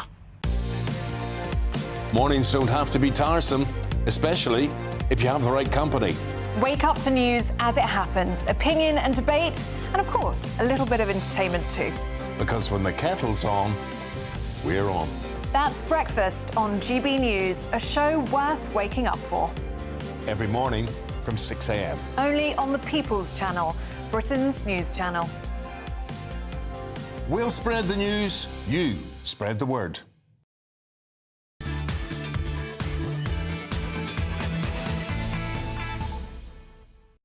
Welcome back to the Saturday 5. A reminder of that breaking news from HMP Frankland. The brother of Manchester bomber Hashim Abedi has attacked 3 prison officers. We're going to be joined by Mark White at 8 p.m. for the latest updates. But anyway, welcome back to the show. Please get in touch with us at gbnews.com/yoursay and get your questions in for Ask the Five. I'm building them up here on my laptop. And thank you for everyone who's written in so far. And don't forget, while you're on gbnews.com, to vote for your favourite 5. gbnews.com/poll. Oh, I'm moving up in the world. Look at that. Me, 21%. Emma, 33%. Will, look at that battle for number 1 here. Will and Emma. There we go. The Lee on 9, Kai on 5. The vote will close at 8:30 p.m. But now it's time for this.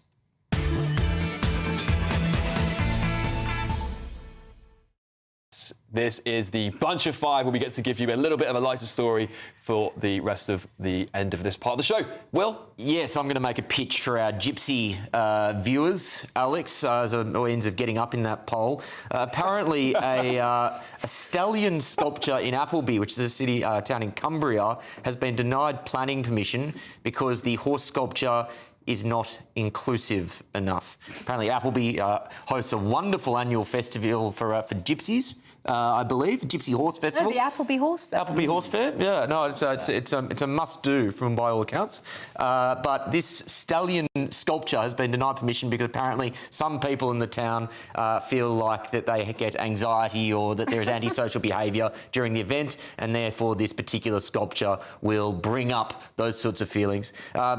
Good, gang, this is just yet another example of a small minority of largely kind of sad, regrettable people who just want to ruin things, for the majority. I'm sure they would argue they are not sad, regrettable people. Kai, are you one of those sad, regrettable people? Of course he is. Oh, sorry, was that a rhetorical? Thought we were friends. No, I'm not one of those sad, regrettable people. I think things like this. I wouldn't say that. That's what a sad, regrettable person would say. It is depressing, the sort of fun sponge element of the left these days. I totally agree with you. It needs doing away with entirely. I love the strap here. Council says nay.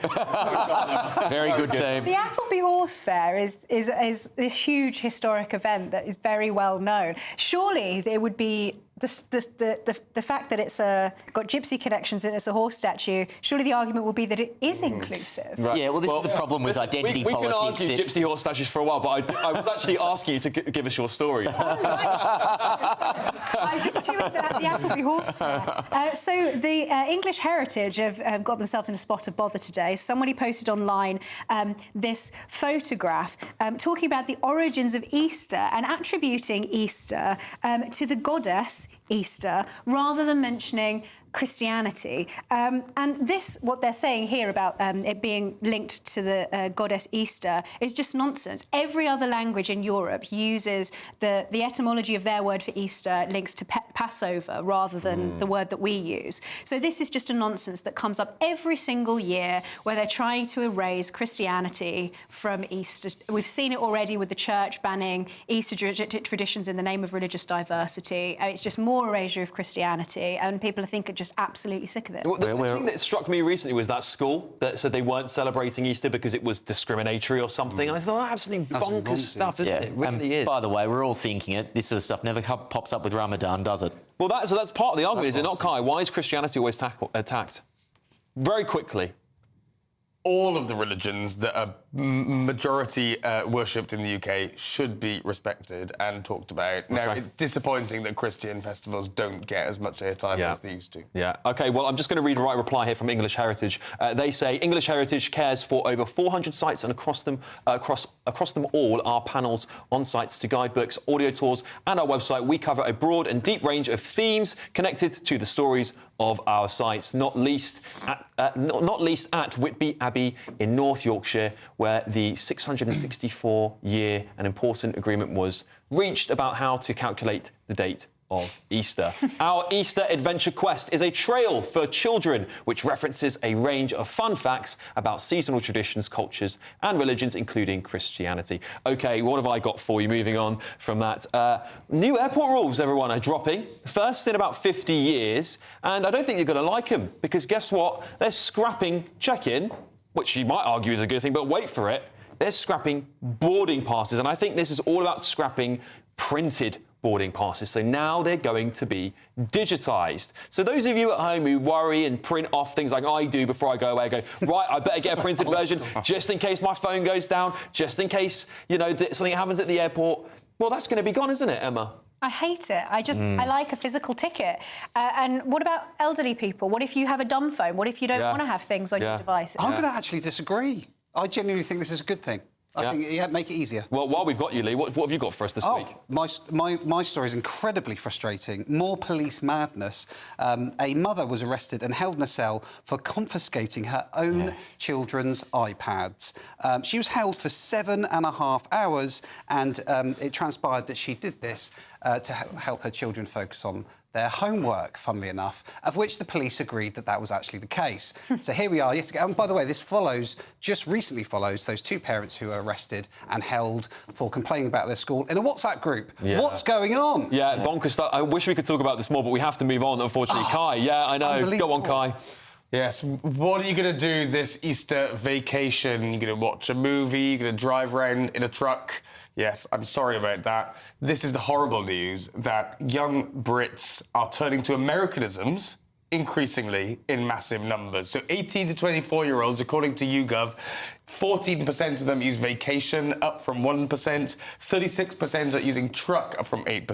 40% using movie instead of film. Isn't this horrible? What decline? Yeah, we're losing Britishness at a rapid rate. But anyway, coming up on the show, we've got Triggered Tantrums next. It's a great fun part of the show. Please stay with us. You are with the Saturday 5 live on GB News.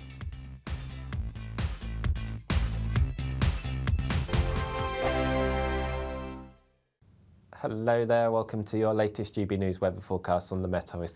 Well, for the next few days, most of us will probably see some rain at times, but there still will be some sunshine around, and for all of us, temperatures returning to nearer to normal for the time of year. Reason for the change is we're really now being dominated by areas of low pressure, and these weather fronts will be the focus of some spells of rain. So as we move through into the early hours of Sunday morning, these bands of rain will spread their way eastwards. I think most of us by the early morning will probably see at least a few splashes of rain. But with the cloud and rain around, for most of us, a milder night than what we have seen of late, although we could just still see a touch of frost across the very far west of Scotland. So moving into Sunday morning across Scotland, actually be a fairly cheery start for most. Still some overnight cloud across the east, but that will clear away. And then really, we're just then watching showers move in from the west. A very similar story for Northern Ireland. Most dry and bright, but showers in the west will spread their way eastwards. And then for England and Wales, more in the way of cloud here. Still some breaks in the cloud. And again, the risk of a few outbreaks of rain. But as we go through the course of the day, I'm hopeful some of this cloud will break up a little bit. And for really most of the UK, it's going to be a mixture of sunny spells and scattered showers. And some of these showers will be potentially on the heavy side, maybe even the odd rumble of thunder. But what we'll all notice tomorrow is a dip in the temperatures, still reaching around 16 or 17 in the southeast. But I think for most of us, generally looking at the low teens. So then moving into Monday, actually for many eastern areas, probably be a fairly reasonable day, but for most of us, further outbreaks of rain working their way in from the west. Again, another dip in temperatures on Monday, so feeling quite cool in some western areas, but maybe just hanging on to the warmth in the east. But really, middle of the week for most of us will be changeable with temperatures around average. If you want your news to be straight talking, this is a nightmare for the Conservatives again. Down to earth. It's not just Nottingham where this is happening, is it? And most importantly, honest. Hard-working, middle-class taxpayers, they'll get their book thrown at them. Then catch me, Martin Daubney, Monday to Friday, 3 till 6 p.m. on GB News, Britain's news channel. Join me, Nana Akwe, for an informative, interactive news programme with a difference. It's fun. No, he didn't say that, Dave. I'm so surprised. I think there's an element of truth to that. Join me from 3 p.m. every weekend, only on GB News, Britain's news channel. I'm Christopher Hope. From pop stars to politicians, I'll interview anybody in a pub who's got a political opinion. Join me every Friday on Spotify, Apple Podcasts, YouTube or gbnews.com, or wherever you get your podcasts. This is GB News, the People's Channel.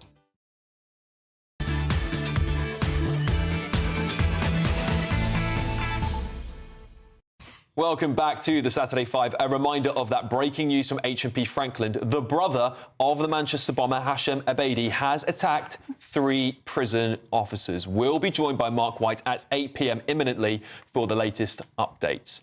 But welcome back to the show anyway. Coming up from 8 p.m, it's Ask the 5. Don't forget to send your questions in to us at gbnews.com/yoursay. And while you're there, vote for your favourite 5 at gbnews.com/poll. I'm slowly catching up.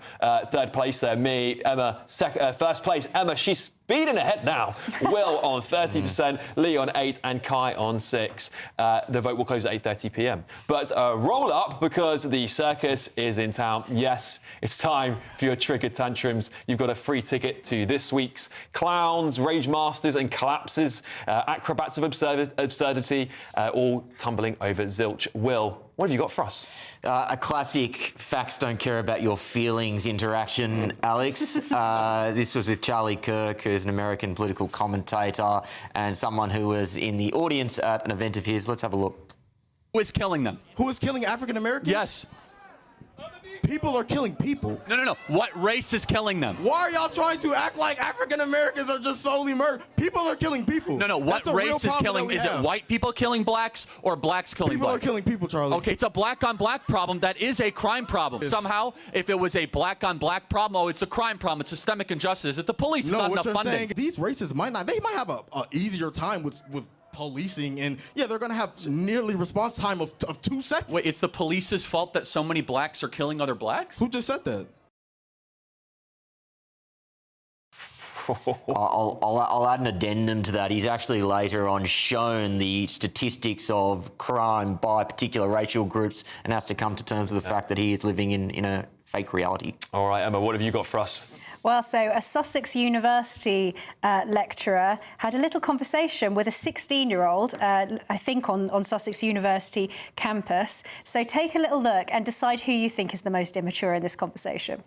Please, of controlling and be good students and learn something. Read some books. Well, How am I supposed to learn of faculty members who just shout at me? I'm not shouting at you. Yeah, you are. You've been interrupting. My invitation to you is that we have a timed discussion on substance. So far, you've acted like a drama student. You haven't been able to respond to anything I said. I'm sorry, I'm just too stupid. Well, no, you're just socially immature. Poor baby. Honestly, shocking stuff, isn't it? All right, well, we've talked a lot about bins in Britain lately, and what do you guys think about what's going on here?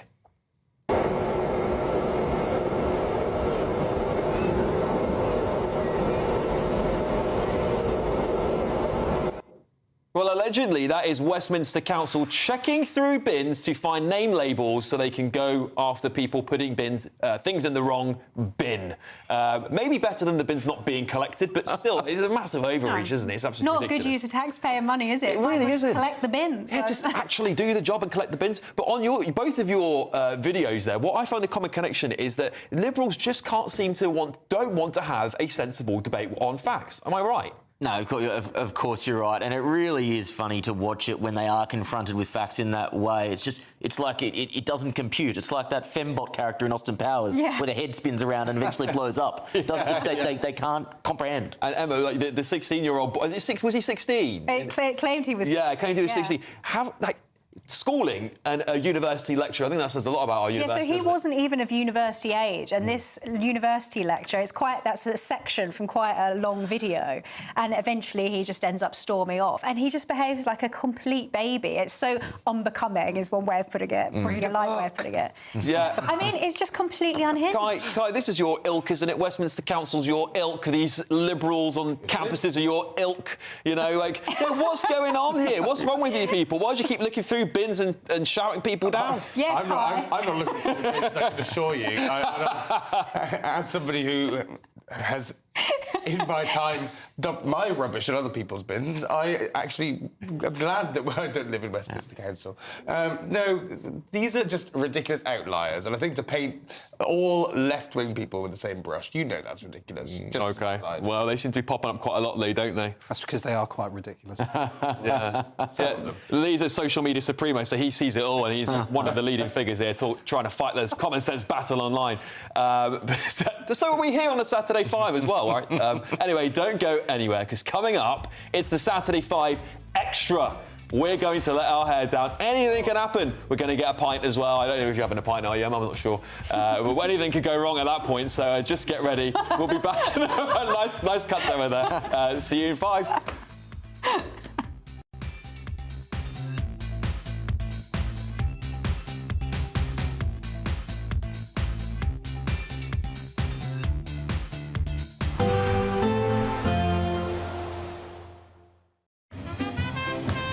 There will be a light breeze in the morning, leading to a warm front. Boxed heat pumps, sponsors of weather on GB News. Hello there, welcome to your latest GB News weather forecast on the Met Office. Well, for the next few days, most of us will probably see some rain at times, but there still will be some sunshine around, and for all of us, temperatures returning to nearer to normal for the time of year. Reason for the change is we're really now being dominated by areas of low pressure, and these weather fronts will be the focus of some spells of rain. So as we move through into the early hours of Sunday morning, These bands of rain will spread their way eastwards. I think most of us by the early morning will probably see at least a few splashes of rain, but with the cloud and rain around, for most of us a milder night than what we have seen of late, although we could just still see a touch of frost across the very far west of Scotland. So moving into Sunday morning across Scotland, actually be a fairly cheery start for most. Still some overnight cloud across the east, but that will clear away. And then really we're just then watching showers move in from the west. A very similar story for Northern Ireland, most dry and bright, but showers in the west will spread their way eastwards.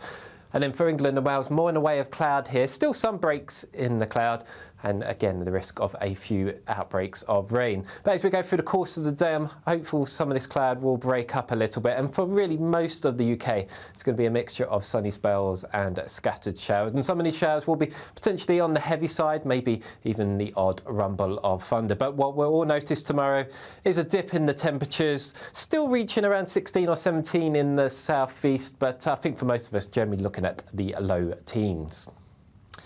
So then moving into Monday, actually for many eastern areas, probably be a fairly reasonable day, but for most of us further outbreaks of rain working their way in from the west. Again, another dip in temperatures on Monday, so feeling quite cool in some western areas, but maybe just hanging on to the warmth in the east. But really middle of the week for most of us will be changeable with temperatures around average.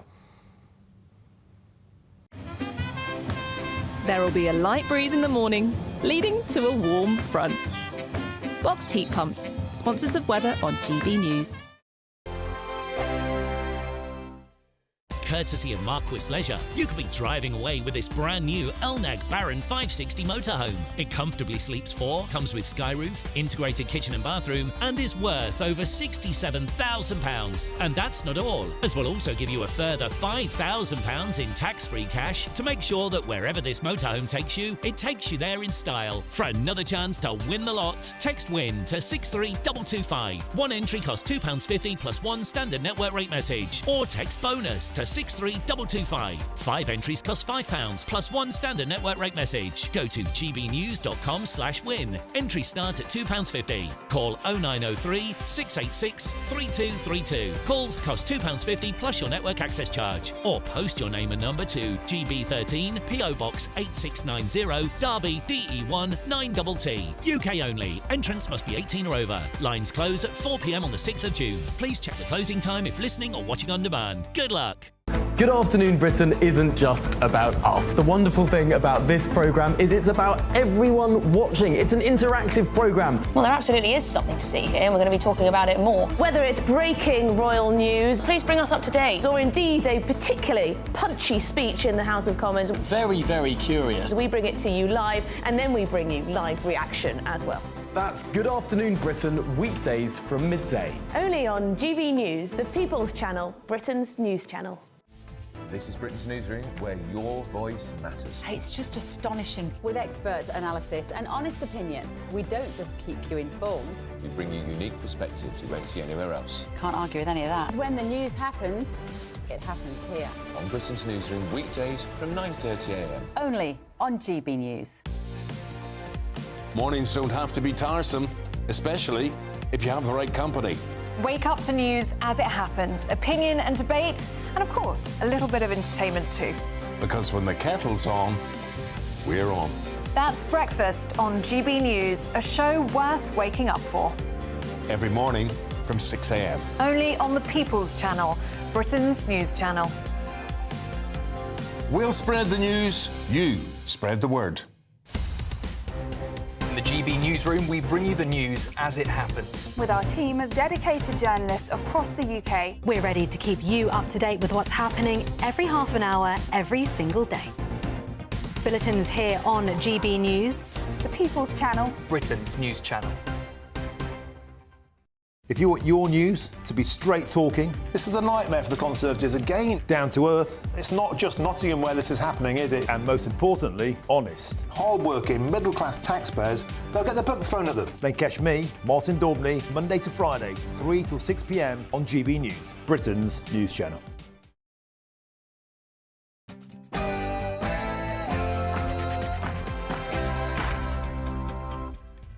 It's Saturday night, and this is the Saturday Five. I'm Alex Armstrong, and I'm joined by my star panel, Emma Trimble, Kai Wilshaw, Will Kingston, and Lee Harris. It's 8 p.m, and this is the 5 Extra.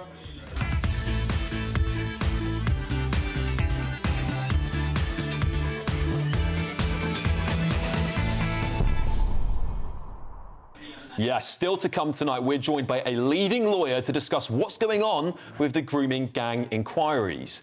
There's another McIlroy in town. We're going to be answering your Ask the Five questions. And we'll be joined by Mark White for the latest news on that breaking story in HMP Frankland. Then we'll be answering your questions in Ask the Five. So please don't forget to send them through to gbnews.com/your say and vote for your favourite 5. I am picking up pace. Come on, guys. Switch your votes over. Go back on, log in, get off Emma and Will and come and vote for me. See, the trick is to bully Kai. Bully Kai, yeah. That's bully how Kai. you win in the poll. Bully Kai. Anyway, update, you can see it there on your screens. The vote will close at 8:30 p.m. But first, it's your Saturday Night News with Sam Francis.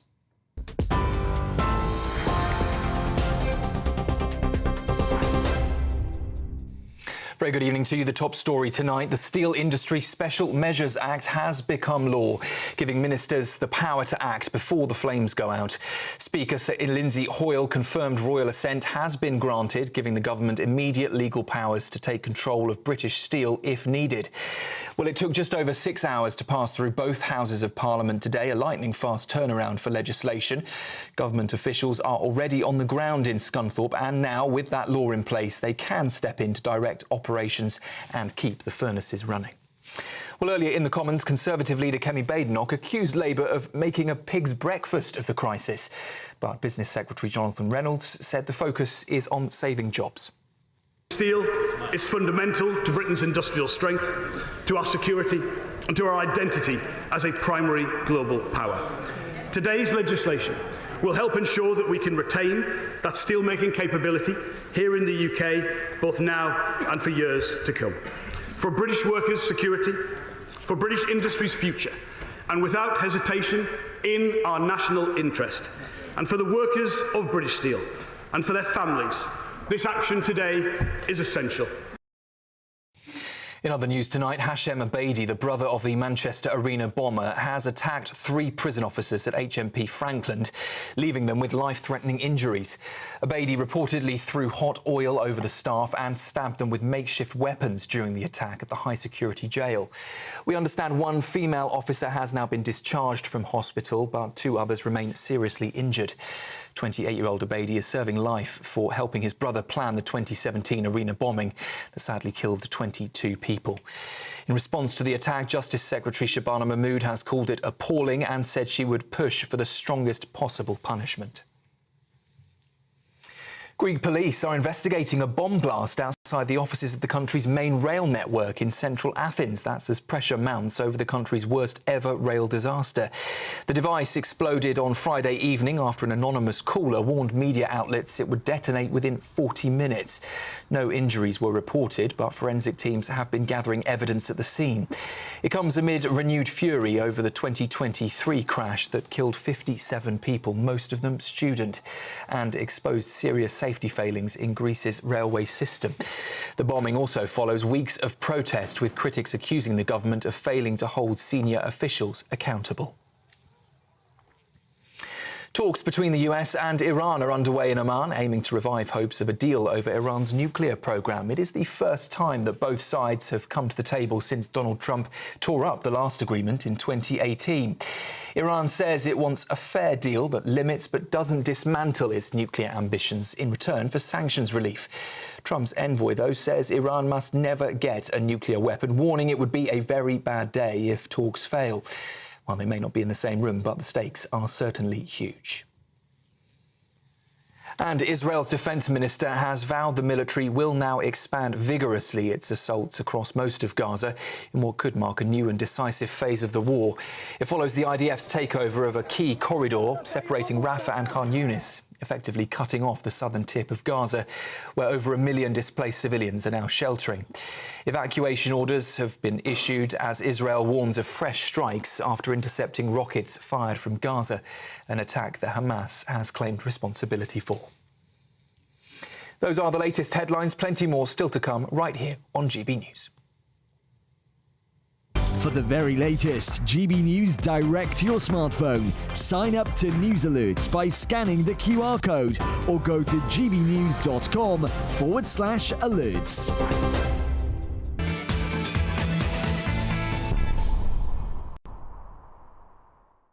Welcome back to the Saturday 5 Extra. Let's kick things off with an update from our home and security editor, Mark White, on the latest news from HMP Frankland. Mark White joins us now. Mark, has there been any new updates that you have heard in the last hour or so?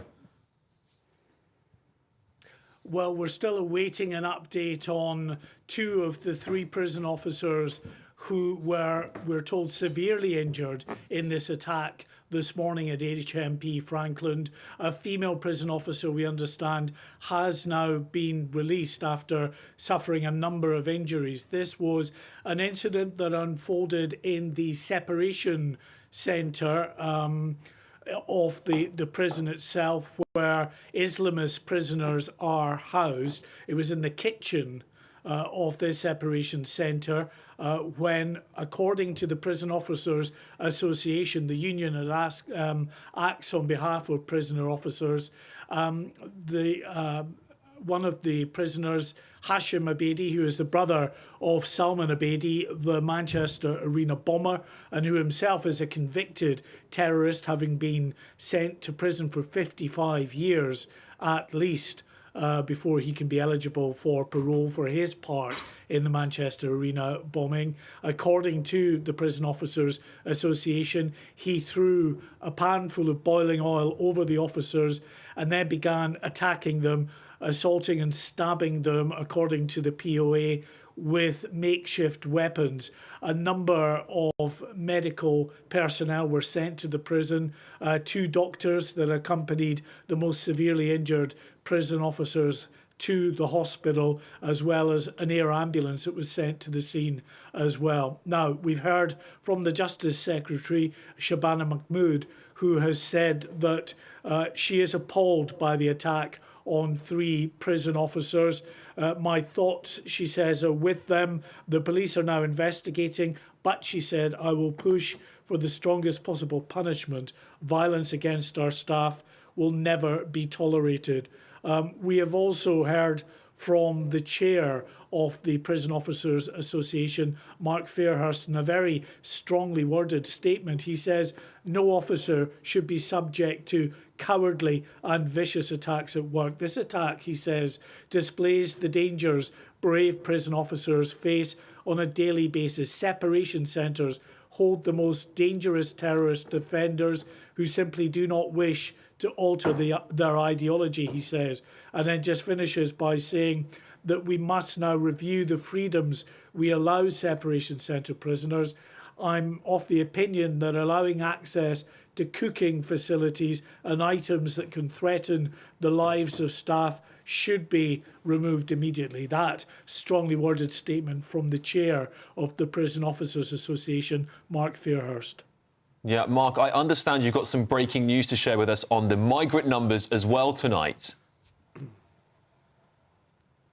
Yes, well, while all attention understandably has been focused, certainly in the early part of today, on the emergency recall of Parliament over British Steel, and of course this latest news from Frankland Prison, it has been a very, very busy day in the English Channel. In fact, the busiest day of this year so far. GB News can confirm that 623 small boat migrants have crossed illegally from France. That surpasses the previous daily record, which was on the 3rd of March this year, of 592 small boat migrants who crossed. That record was broken just after 7 p.m. this evening when the Border Force vessel Volunteer arrived in at Dover Harbour with another 70 migrants on board. So that breaking line that we can confirm to you on GB News, 623 small boat migrants crossing the English Channel illegally today, a new daily record for this year. And it just goes to show you that the Channel migrant crisis is not only not slowing down, we are reaching record levels in terms of those coming across. We are now at 8,000 migrants who've crossed for the year so far. That's more than 35% up on where we were at this point last year. Mark White, Home and Security Editor, thank you so much for joining us tonight, keeping us updated on all of that breaking news. Let's talk about those significant migrant numbers now with the panel here. I've got Will Kingston, Emma Trimble, Lee Harris and Kai Wilshaw with me. Kai, pretty damning, isn't it? The Home Office put out a tweet yesterday saying, here's how we're smashing the gangs. We've got a deterrent. We've got all this. It's all nonsense, isn't it? Because this is the highest day for a very long time that we can remember. And they're 30% up on the Tories from last year. Should we not have scrapped Rwanda?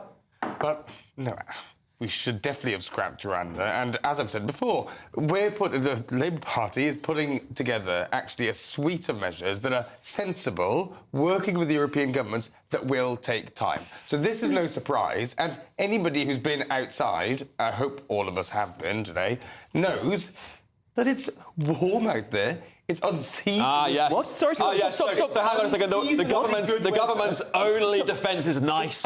Bad weather. Sorry, we all know it's unseasonably good weather. It's been like that for weeks, so it's no surprise that migrant numbers are rising because it's safer to cross the channel.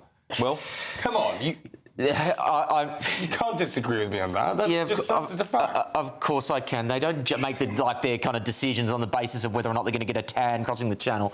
This is a problem of political courage. It is not a problem of political skill. Remove the incentives like plush hotels, commit to boat turnbacks, and have an offshore detention facility instead of what we currently have. I'm so sick of this government not actually taking this seriously. And stop giving the French a single penny. A serious country would not be at the mercy of whether or not it's a sunny day or whatever the weather is doing. This is a complete despicable injustice to the people who live in this country, to British people, to the people who are living on the coast. It's from the Conservative government. Yeah, well, I mean, you're saying it's going to take them some time. Well, they certainly do seem to be taking their time. There's only so long that this Labour government can continue blaming the current situation on the past government. Yep. Yeah, it's got to stop. The British public have lost faith in all forms of border control. It just doesn't work anymore. And the fact that we're sat here, everyone knows that as soon as the weather gets nice, record numbers of migrants across the channel. Can you tell Will that? We need to cut... It's true. We need to cut France off. They shouldn't get a single penny. Will's right. We need to put the Navy in the channel. We need a safe turn-back policy. Yeah. We need to leave the HCHR and we need to amend the British Bill of Rights. All you have to do is look at the fact that Hamas have got some lawyers to take a case to the government to try and get themselves off of the prescribed terror list, to know that the ECHR is a problem and we need to get out of it. We've already been warned by the security services as well that there have been terrorists that have crossed the channel. Oh, yeah, absolutely. To coin a famous term, detain, deport. That's my opinion. Anyway, little gear change now. We've got drinks here. Look at that. We're already halfway through, unfortunately, because it's been a bit of a heavy couple of hours. But now it's time for Ask the Five.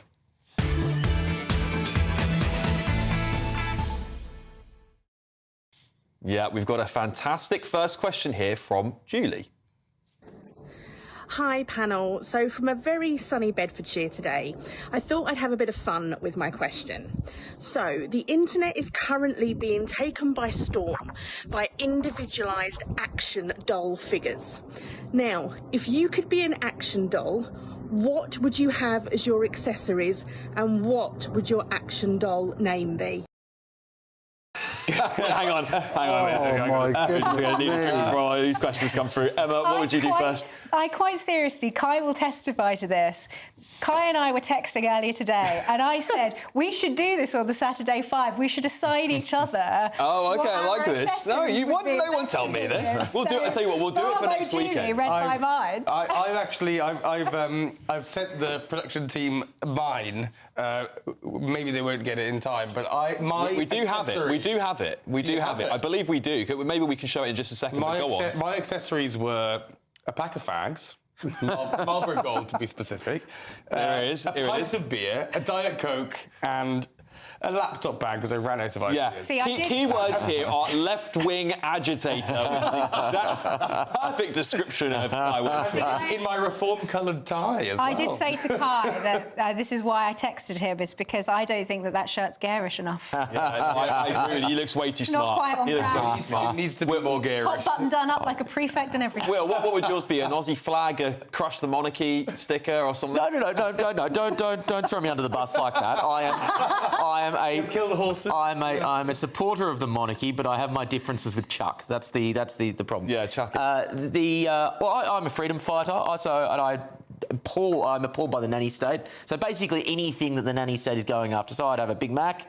I'd have some fags as well. I'd have a beer. I don't smoke, but I believe in the right to smoke. Right. You could give me that back. What about you? What would you have in yours? Go on.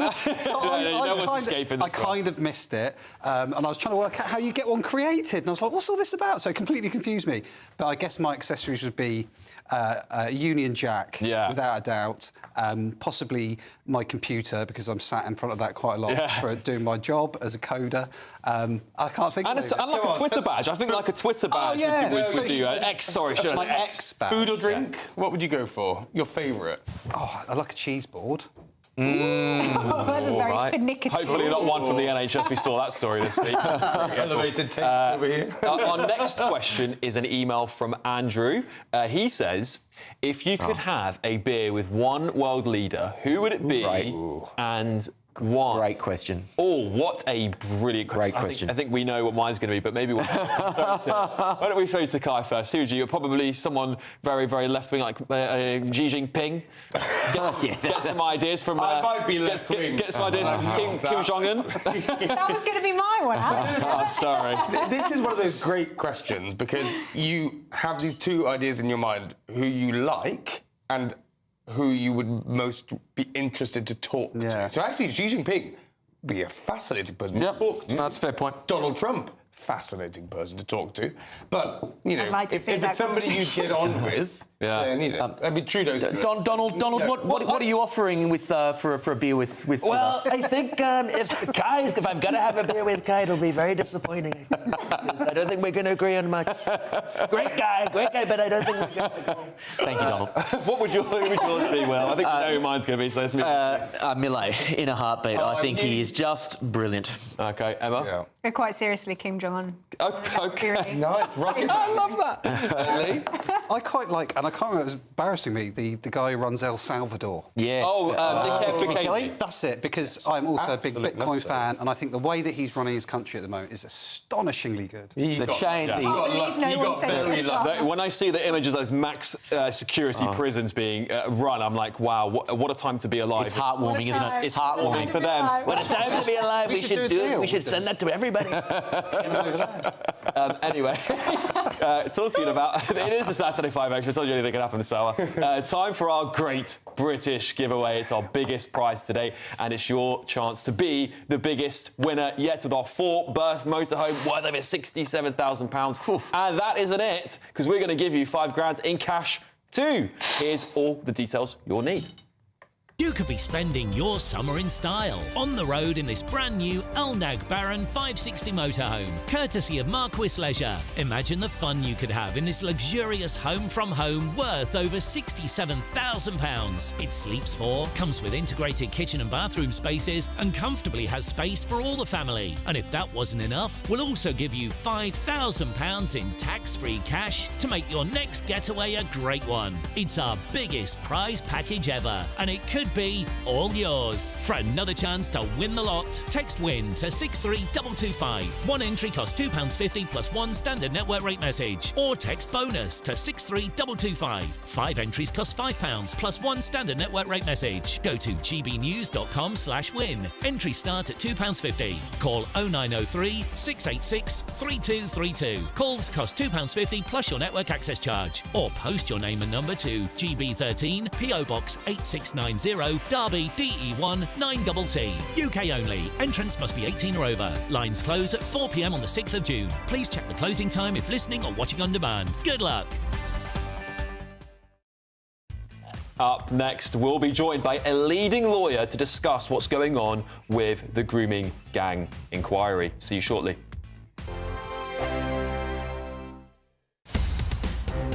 In the GB newsroom, we bring you the news as it happens. With our team of dedicated journalists across the UK, We're ready to keep you up to date with what's happening every half an hour, every single day. Bulletins here on GB News, the People's Channel, Britain's news channel. Martin Daubney, weekdays from 3 p.m. Victims of an absolutely horrific and heartbreaking crime. Exactly 1 month ago, their home was broken into by machete-wielding thugs. Well, RAF officer Jason Shutt and his partner Sashi had £20,000 of cash and valuables taken from their property in Ruislip, West London, while Sashi was being held at Machete Point. Now, the armed gang also stole their beloved pug dog, Ozzy, you can see now on your screens. And the family said they aren't focused on getting the money, the jewellery or the watches back. They just want Ozzy back. I followed myself through into the dining room area when I heard footsteps coming down the stairs. And at this point, they told me not to move. They had a machete around my neck, turned me and put me up against the bottom banisters. And while this was carrying on, the machete was still around my neck. He's like a live teddy bear. He was just so cuddly and he was so kind. He was like a human, but obviously as a dog. He was just amazing, and yeah. We can see that dog on the screens there now, and the dog is now missing, and you obviously dearly would love to get Ozzy back. What can people do to help? Is there any distinctive marks, anything that may help the public out there to assist you in this noble search? Yeah, well, he's got a scar on his back leg. Obviously, he'll reply to his name, Ozzy. You can see on screen there, if you're watching at home, there is that distinctive mark. It looks like the back rear leg. Yeah, so the back right flank leg there, got that scar, beautiful pug. And I believe the local community have chipped in, they're trying their best to help you as well. All over social media. They've been great. GB News. Join me, Nana Akwe, for an informative, interactive news programme with a difference. It's fun. No, he didn't say that, Dave. I'm so surprised. I think there's an element of truth to that. Join me from 3 p.m. every weekend, only on GB News, Britain's news channel. Headliners on GB News 11 p.m. every night. It's got 3 top comedians going through the next day's newspapers so you don't have to read them, which is great. That's a good point. He's lying. I mean, maybe he's not lying. That's Headliners every night from 11 p.m. and 5 a.m. as well on GB News, Britain's news channel.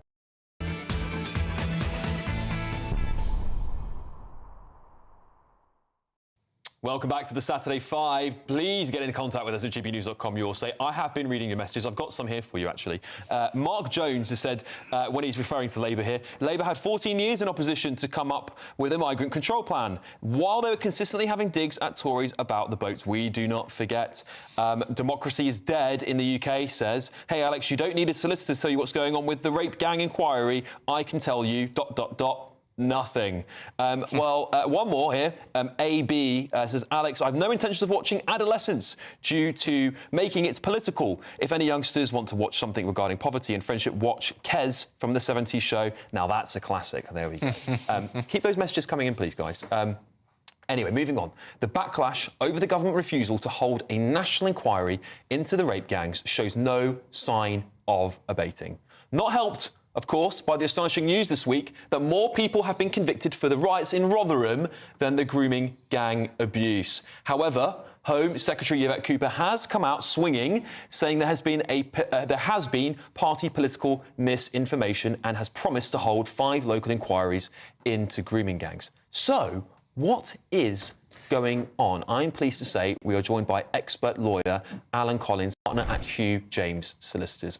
Alan, thank you so much for coming onto the show tonight. There is a lot going on here. Of course, we saw the words, I think, of a KC recently who said, am I still needed by the government? What's the legal process for these inquiries to get started? Because it feels like a long time since they were first talked about. Was it back in January? Well, if there's to be an inquiry as we understand it, then that is at the behest of the government. Only the government can set up an inquiry. But about 8 or 9 years ago, there was a People's Tribunal, which was where survivors started their own inquiry. It was survivor-led, survivor-driven, and it was completely organised by survivors. And it was a People's Tribunal.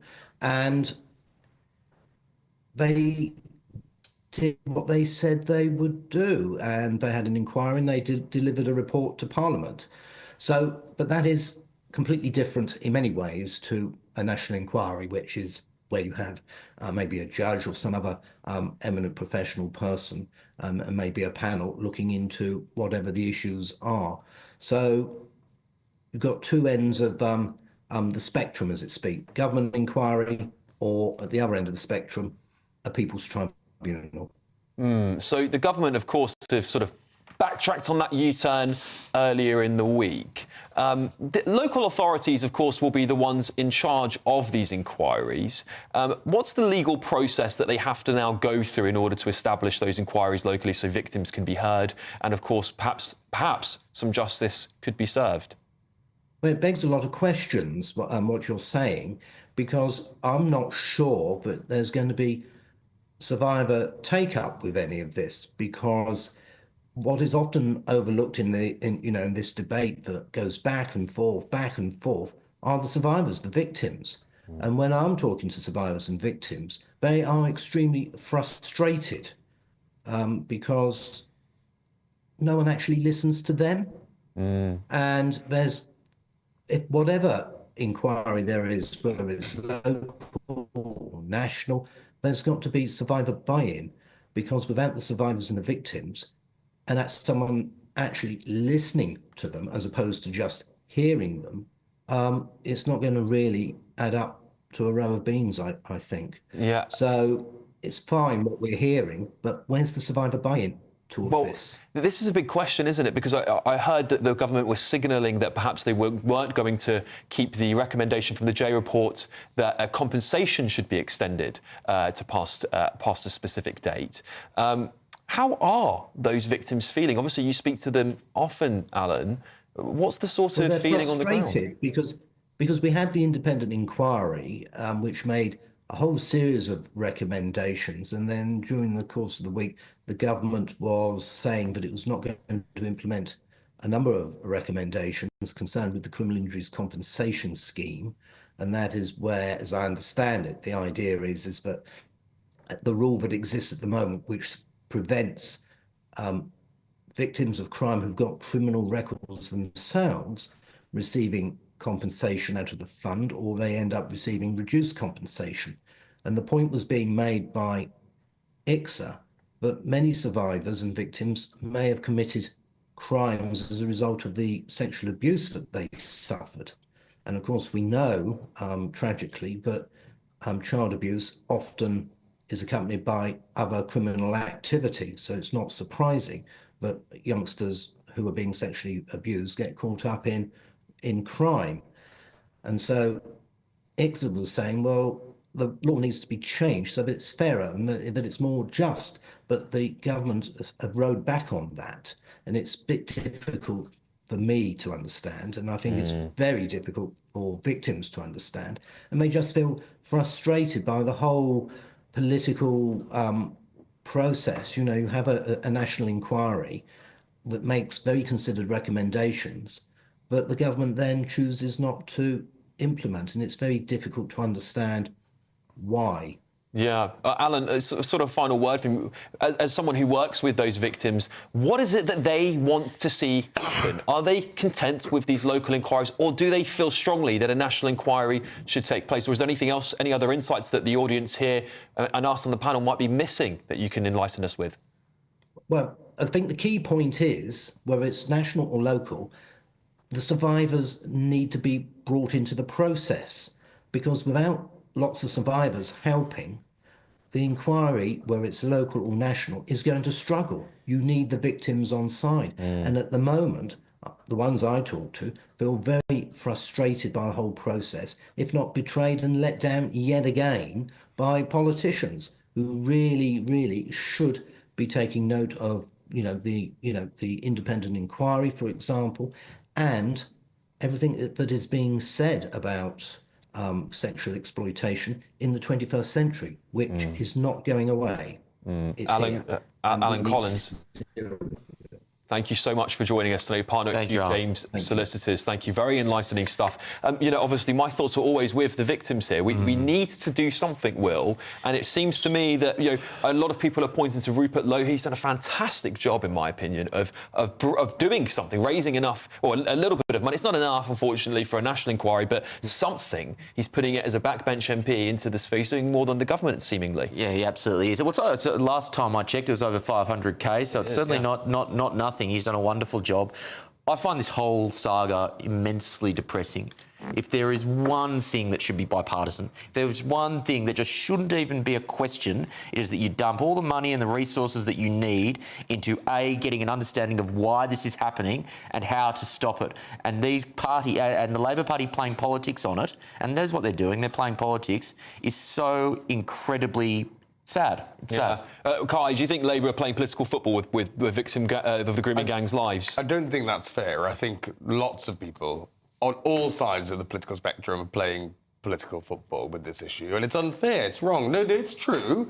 The Tories are passing blame. Labour's passing blame. Reform is agitating from the sidelines. Everybody is doing people a disservice and doing the victims a disservice. Now, do I agree with what the Labour Party's done? £5 million for 5 at least local inquiries? No, I think it's completely abominable. It falls well short of what's needed, which is, I think, at this point, a national inquiry. But, the political class are doing the victims a complete disservice at all sides of the political arena. This is why I find it so frustrating, is everyone, even Kai, can see that a national inquiry is required. I find what the Labour Party is doing morally repugnant, especially after what we heard from Alan about the victims and survivors.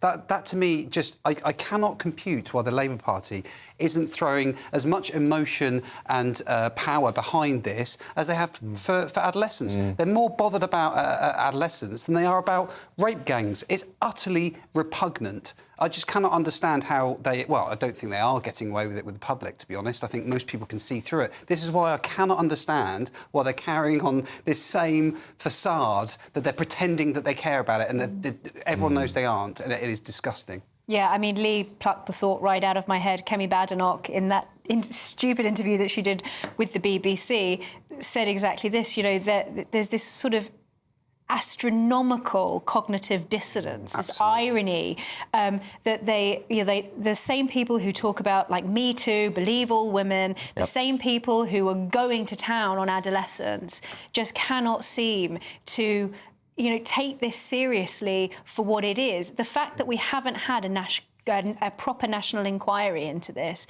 is a joke. Historians will look back on this period of history, and, I mean, God knows what they'll think, but the moral bankruptcy of it is just obvious. Yeah, I think Trevor Phillips' comments really summarised how severe this is. We've got people from all sides of the political spectrum saying utterly shameless stuff about how the government's acted on this. Anyway, to reply here from the Home Office, they've said it is wholly wrong to claim the government is cancelling local child sexual abuse inquiries. We will pursue justice for victims without fear or favour, and claims we would not do so to avoid offence of any group are false. We are providing £5 million to help support local inquiries so we can deliver the meaningful change victims deserve. Just very quickly, child sexual abuse as opposed to being able to say rape gangs or grooming gangs. They can't even use the term. Well, there we go. After the break, we'll be showing you what's caught our eye this week in High Five. This is Saturday 5 Extra, only on GB News. Can't wait to get in that sea. Lovely and warm. Just like the feeling of having great travel insurance. All Clear Travel Insurance sponsors GB News Travel Destinations Forecast. And if you're off on your holidays this week, let's check out the weather where you are. So there's still going to be a fair amount of showers across the western half of Europe. Tenerife Islands, Portugal and parts of Spain and France seeing these showers around. Longer spells of rain moving into the northern half of Italy, but across the southern half there should still be some decent sunny spells. Best of the sunshine across Greece, but there still will be a strong northerly breeze as well. Temperatures across the board either in the high teens or into the early 20s, and the best of the sunshine in Santorini. All Clear Travel Insurance sponsors GB News Travel Destinations forecast.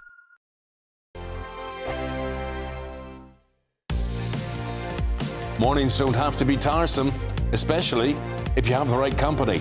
Wake up to news as it happens, opinion and debate, and of course, a little bit of entertainment too. Because when the kettle's on, we're on. That's Breakfast on GB News, a show worth waking up for. Every morning from 6 a.m. Only on the People's Channel, Britain's news channel. We'll spread the news, you spread the word. Westminster, the ultimate clique. And you're fighting like rats in a sack. But here on the Camilla Tominey Show, we ask the questions the establishment media is too scared to ask. OK, let me ask you a straight question, because I know you're a straight-talking politician. Whether it's net zero, illegal immigration or law and order, nothing is off limits. You had the power then. Yeah, as I and say, now you've lost it. That's the Camilla Tominey Show, a politics show that's fearless. But no, let me finish my question if you don't mind, because it is my show. Sundays at 9:30, only on GB News, the People's Channel, Britain's news channel. Good Afternoon Britain isn't just about us. The wonderful thing about this programme is it's about everyone watching. It's an interactive programme. Well, there absolutely is something to see here, and we're going to be talking about it more. Whether it's breaking royal news, please bring us up to date, or indeed a particularly punchy speech in the House of Commons. very, very curious. We bring it to you live, and then we bring you live reaction as well. That's Good Afternoon Britain, weekdays from midday. Only on GB News, the People's Channel, Britain's news channel. It's Patrick Christys tonight, and here we do things differently. It's explaining the absolute madness of this, doesn't it? It's explosive. I mean, this is very good. It's lively. 850. Your government sat there, Sean, and it did nothing. It's controversial. And the Middle East has been in turmoil since before I was born. It's everything you need to kickstart your evening. Everyone's had their Weetabix tonight. I love to see it. That's Patrick Christys tonight, weeknights from 9 p.m. Only on GB News, the People's Channel, Britain's news channel. The royal family is an enduring symbol of tradition, unity and pride for Britain. At GB News, we celebrate what makes this country great.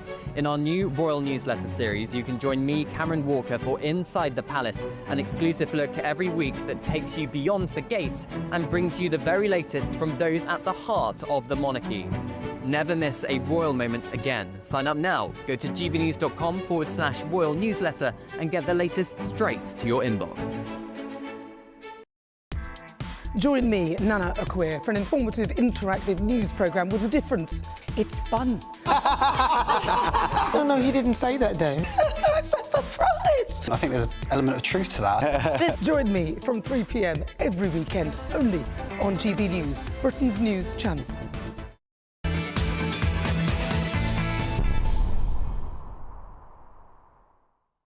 Welcome back to the Saturday 5 Extra. It's now time for High Five, where we discuss our favourite moments from the past week. We'll start with you, Will. Yep, Alex, as golf fans will know, the Masters is on at the moment. Justin Rose doing incredibly well, the Englishman. Rory McIlroy is making a charge. But my favourite moment from the Masters weekend was actually Rory McIlroy's daughter. Take a look at this.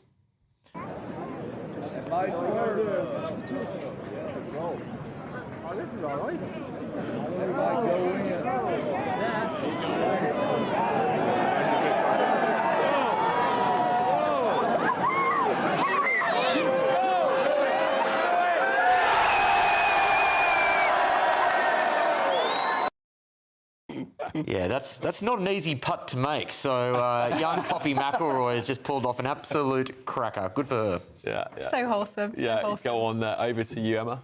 So I don't want to brag, but I think I've got the best high five of all time. So this is an American tourist, a guy called Evan Johnston, who accidentally boarded a boat full of Southend United fans, otherwise known as shrimpers, thinking it was a hop-on, hop-off sightseeing cruise. Then he ended up going with them to a Southend game, and apparently it culminated in the Essex lads chanting, "Evan is a shrimper," and Evan is quoted as saying, get this, I love it, Evan is quoted as saying, I'm Southend till I die. That is absolutely brilliant. American student becomes a Southend fan after boarding the wrong boat. How about that, eh? How about that? Southend till he dies. That's a boat person we can't Lee, get behind. What have you got for us? Well, this is I think it's a good story, but the more I looked into it, it's slightly controversial. A Dallas tech-based biotech company has resurrected the dire wolf, which is a 10,000-year-old species of wolf that apparently I've learnt has a stronger jaw and a smaller brain. So the well, pretty you say that. But the controversy was the fact that what are we going to do with these wolves now we've created them like Jurassic Park style? Are we going to just let them out? Well, this is the question, right? Are we going to have like a Jurassic Park thing in the future, which we've been warned about? But let's have a look at that video, shall we?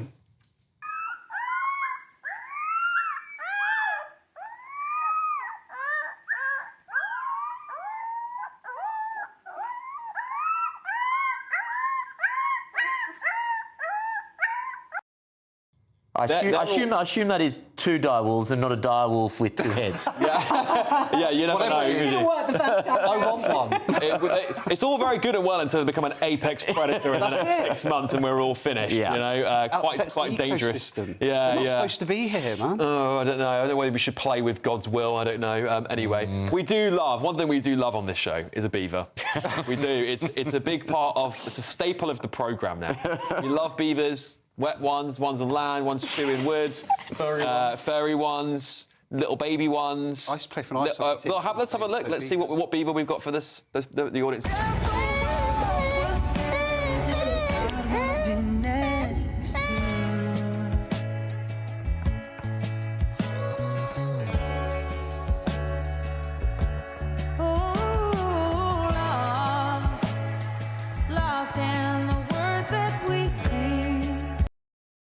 My producer's in my ear. She's going, oh, what a cute little... There's always a beaver story every single week. Yeah. Never short beaver news. No, honestly, beaver news is massive, and I just can't tell you how big it is on the internet. You could type in the words beaver news. That's right. Careful. There is something. It's being funded by Big Beaver. Well, I tell you what, you won't get that sort of gold on the BBC. That's for darn sure. Absolutely not. Absolutely not. Okay, Kai, what have you got for us? So I've been really enjoying the beavers. Japanese, always enjoying beavers, but the Japanese ambassador to the UK has been continuing his super wholesome tour around. We've got a video of him visiting the Sarsons factory. Let's take a look at that. Today, I'm visiting the Sarsons factory in Manchester.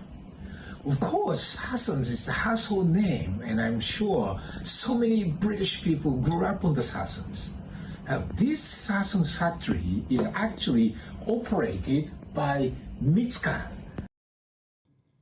I love that. He looks great. He's been on a wonderful tour around the UK, celebrating St David's Day in Wales, celebrating up in Scotland, celebrating St George's Day. He is just the hero that all of us need. Best ambassador of all. He's been flying the flag not just for Japan, but also, you know, really touting what the UK has got. He took Paddington, I think, on a tour of Japan. He's been taking photos.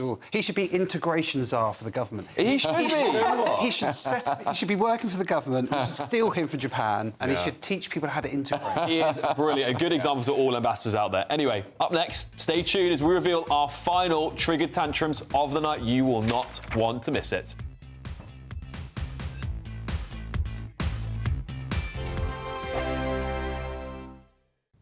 Hello there, welcome to your latest GB News weather forecast on the Met Office. Well, for the next few days, most of us will probably see some rain at times, but there still will be some sunshine around, and for all of us, temperatures returning to nearer to normal for the time of year. Reason for the change is we're really now being dominated by areas of low pressure, and these weather fronts will be the focus of some spells of rain. So as we move through into the early hours of Sunday morning, these bands of rain will spread their way eastwards. I think most of us by the early morning will probably see at least a few splashes of rain, but with the cloud and rain around, for most of us a milder night than what we have seen of late, although we could just still see a touch of frost across the very far west of Scotland. So moving into Sunday morning across Scotland, actually be a fairly cheery start for most. Still some overnight cloud across the east, but that will clear away. And then really we're just then watching showers move in from the west. A very similar story for Northern Ireland, most dry and bright, but showers in the west will spread their way eastwards. And then for England and Wales, more in the way of cloud here. Still some breaks in the cloud. And again, the risk of a few outbreaks of rain. But as we go through the course of the day, I'm hopeful some of this cloud will break up a little bit. And for really most of the UK, it's going to be a mixture of sunny spells and scattered showers. And some of these showers will be potentially on the heavy side, maybe even the odd rumble of thunder. But what we'll all notice tomorrow is a dip in the temperatures, still reaching around 16 or 17 in the southeast. But I think for most of us, generally looking at the low teens. So then moving into Monday, actually for many eastern areas, probably be a fairly reasonable day, but for most of us, further outbreaks of rain working their way in from the west. Again, another dip in temperatures on Monday, so feeling quite cool in some western areas, but maybe just hanging on to the warmth in the east. But really, middle of the week for most of us will be changeable with temperatures around average. We're proud to be GB News, the People's Channel. And as you know, we always love to hear your views. Now, there's a new way of getting in touch with us at gbnews.com/yoursay. By commenting, you can be part of a live conversation and join our GB News community. You can even talk to me, Bev Turner, or any of the members of the GB News family. If you want your news to be straight talking, this is a nightmare for the Conservatives again. Down to earth. It's not just Nottingham where this is happening, is it? And most importantly, honest. Hard-working, middle-class taxpayers, they'll get their book thrown at them. Then catch me, Martin Daubney, Monday to Friday, 3 till 6 p.m. on GB News, Britain's news channel. Join me, Nana Akweer, for an informative, interactive news programme with a difference. It's fun. No, he didn't say that, Dave. I'm so surprised. I think there's an element of truth to that. Join me from 3 p.m. every weekend, only on GB News, Britain's news channel.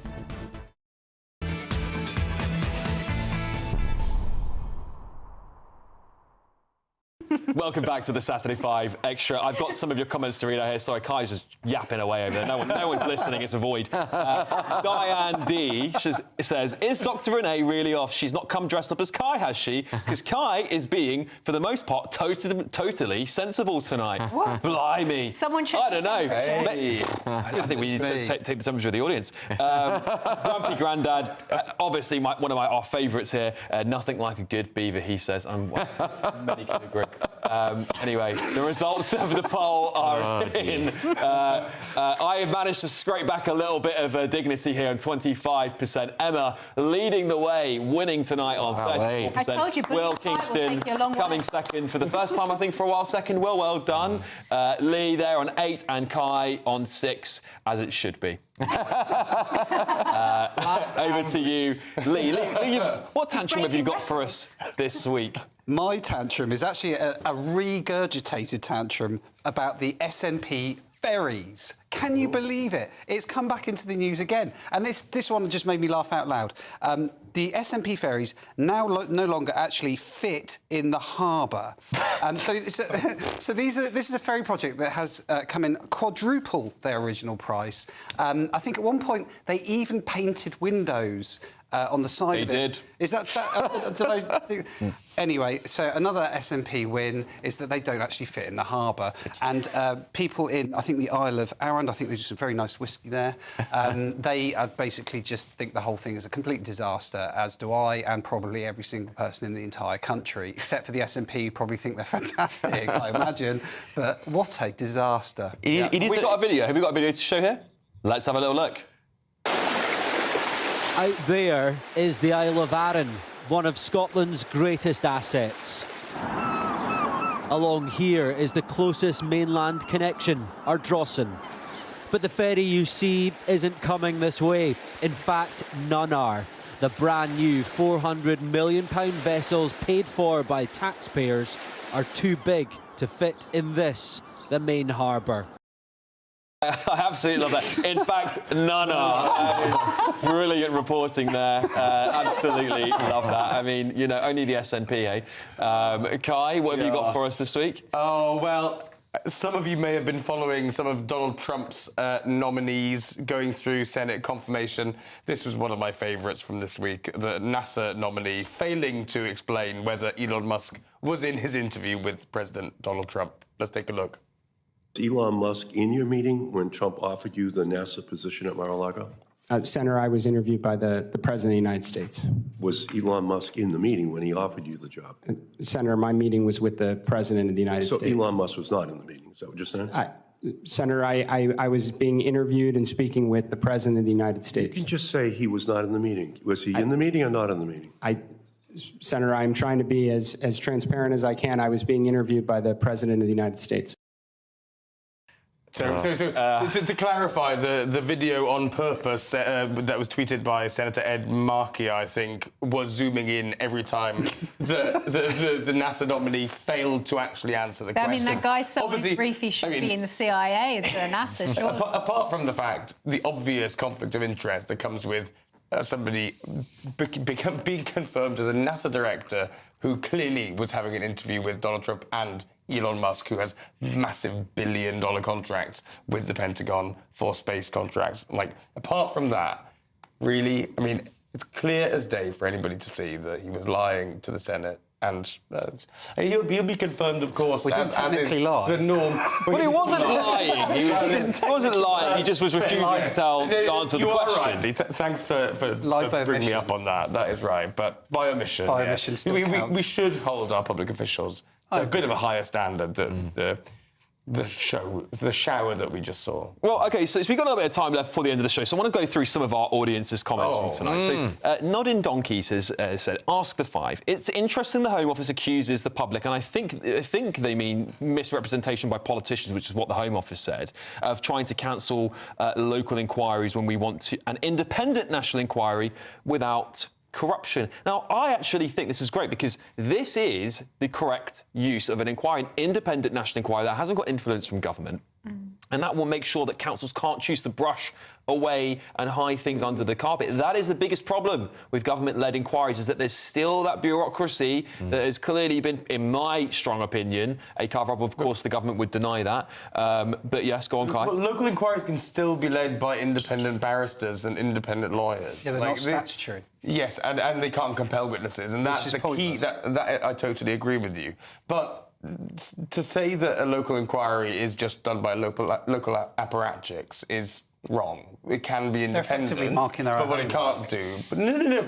But how is an independent barrister who is paid to look into something and lead an inquiry? How is that the council marking its own homework? No, I agree. Because I've been on boards where we've commissioned inquiries, and trust me, you have no influence over that process. Emma? Well, this will also be a problem with, and I completely agree with everything you said about the great work that Rupert Lowe's doing, raising all this money to do an independent inquiry. But the problem is, again, it's not going to be able to compel people to give evidence. And in this case, it won't. And I think it really is a sort of historical point of national shame that Rupert Lowe should even be having to raise that money because the government refuses to do what it should do. Well, obviously, the difficulty with raising that money is that he actually hasn't got any power. He could obviously do an independent public inquiry, but he can't compel any of them to actually show up for court. So, I mean, you could argue, I mean, this is really more of a publicity stunt, a pressure on the government to say, look what I'm doing, look at what you're doing. Would you agree with that, Will? There may be an element of that. Again, I think it is filling a void which should not be there. Yes, agreed. But in addition to the problem with local inquiries isn't just that they can't, non-statutory local inquiries, that they can't compel people to actually turn up. The other problem is so many of the issues here are national in nature. They go to culture, they go to integration, they go to issues that go beyond the confines of a particular area towards the whole of the United Kingdom. That's why it needs to be national. Just quickly on that, you're absolutely right, because I think it's, 5 local inquiries, and there's more than 50 areas that are affected by these rape gangs. So it's completely inadequate. And to have the Labour Party then row back on something that was already inadequate and then sort of, palm it off to these local inquiries that will basically have no statutory powers, and they'll be marking their own homework in most of the cases. And 5 million quid. And 5 million quid. That's just it's a joke. OK. One more quick question. This has been a big question on your say. Lucia Bell, leaving the ECHR would solve the problem of deporting foreign national criminals and their families. 14 years of doing nothing by both Tories and Labour has contributed to the ongoing mass invasion of illegal migrants.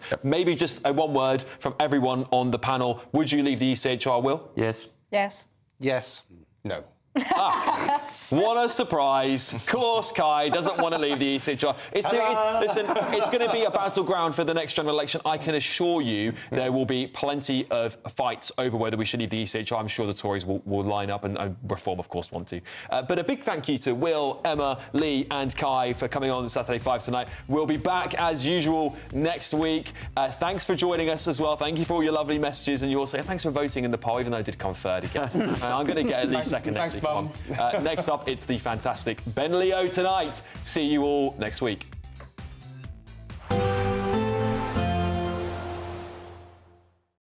Expect a warm front, moving from the kitchen right through to the rest of the house.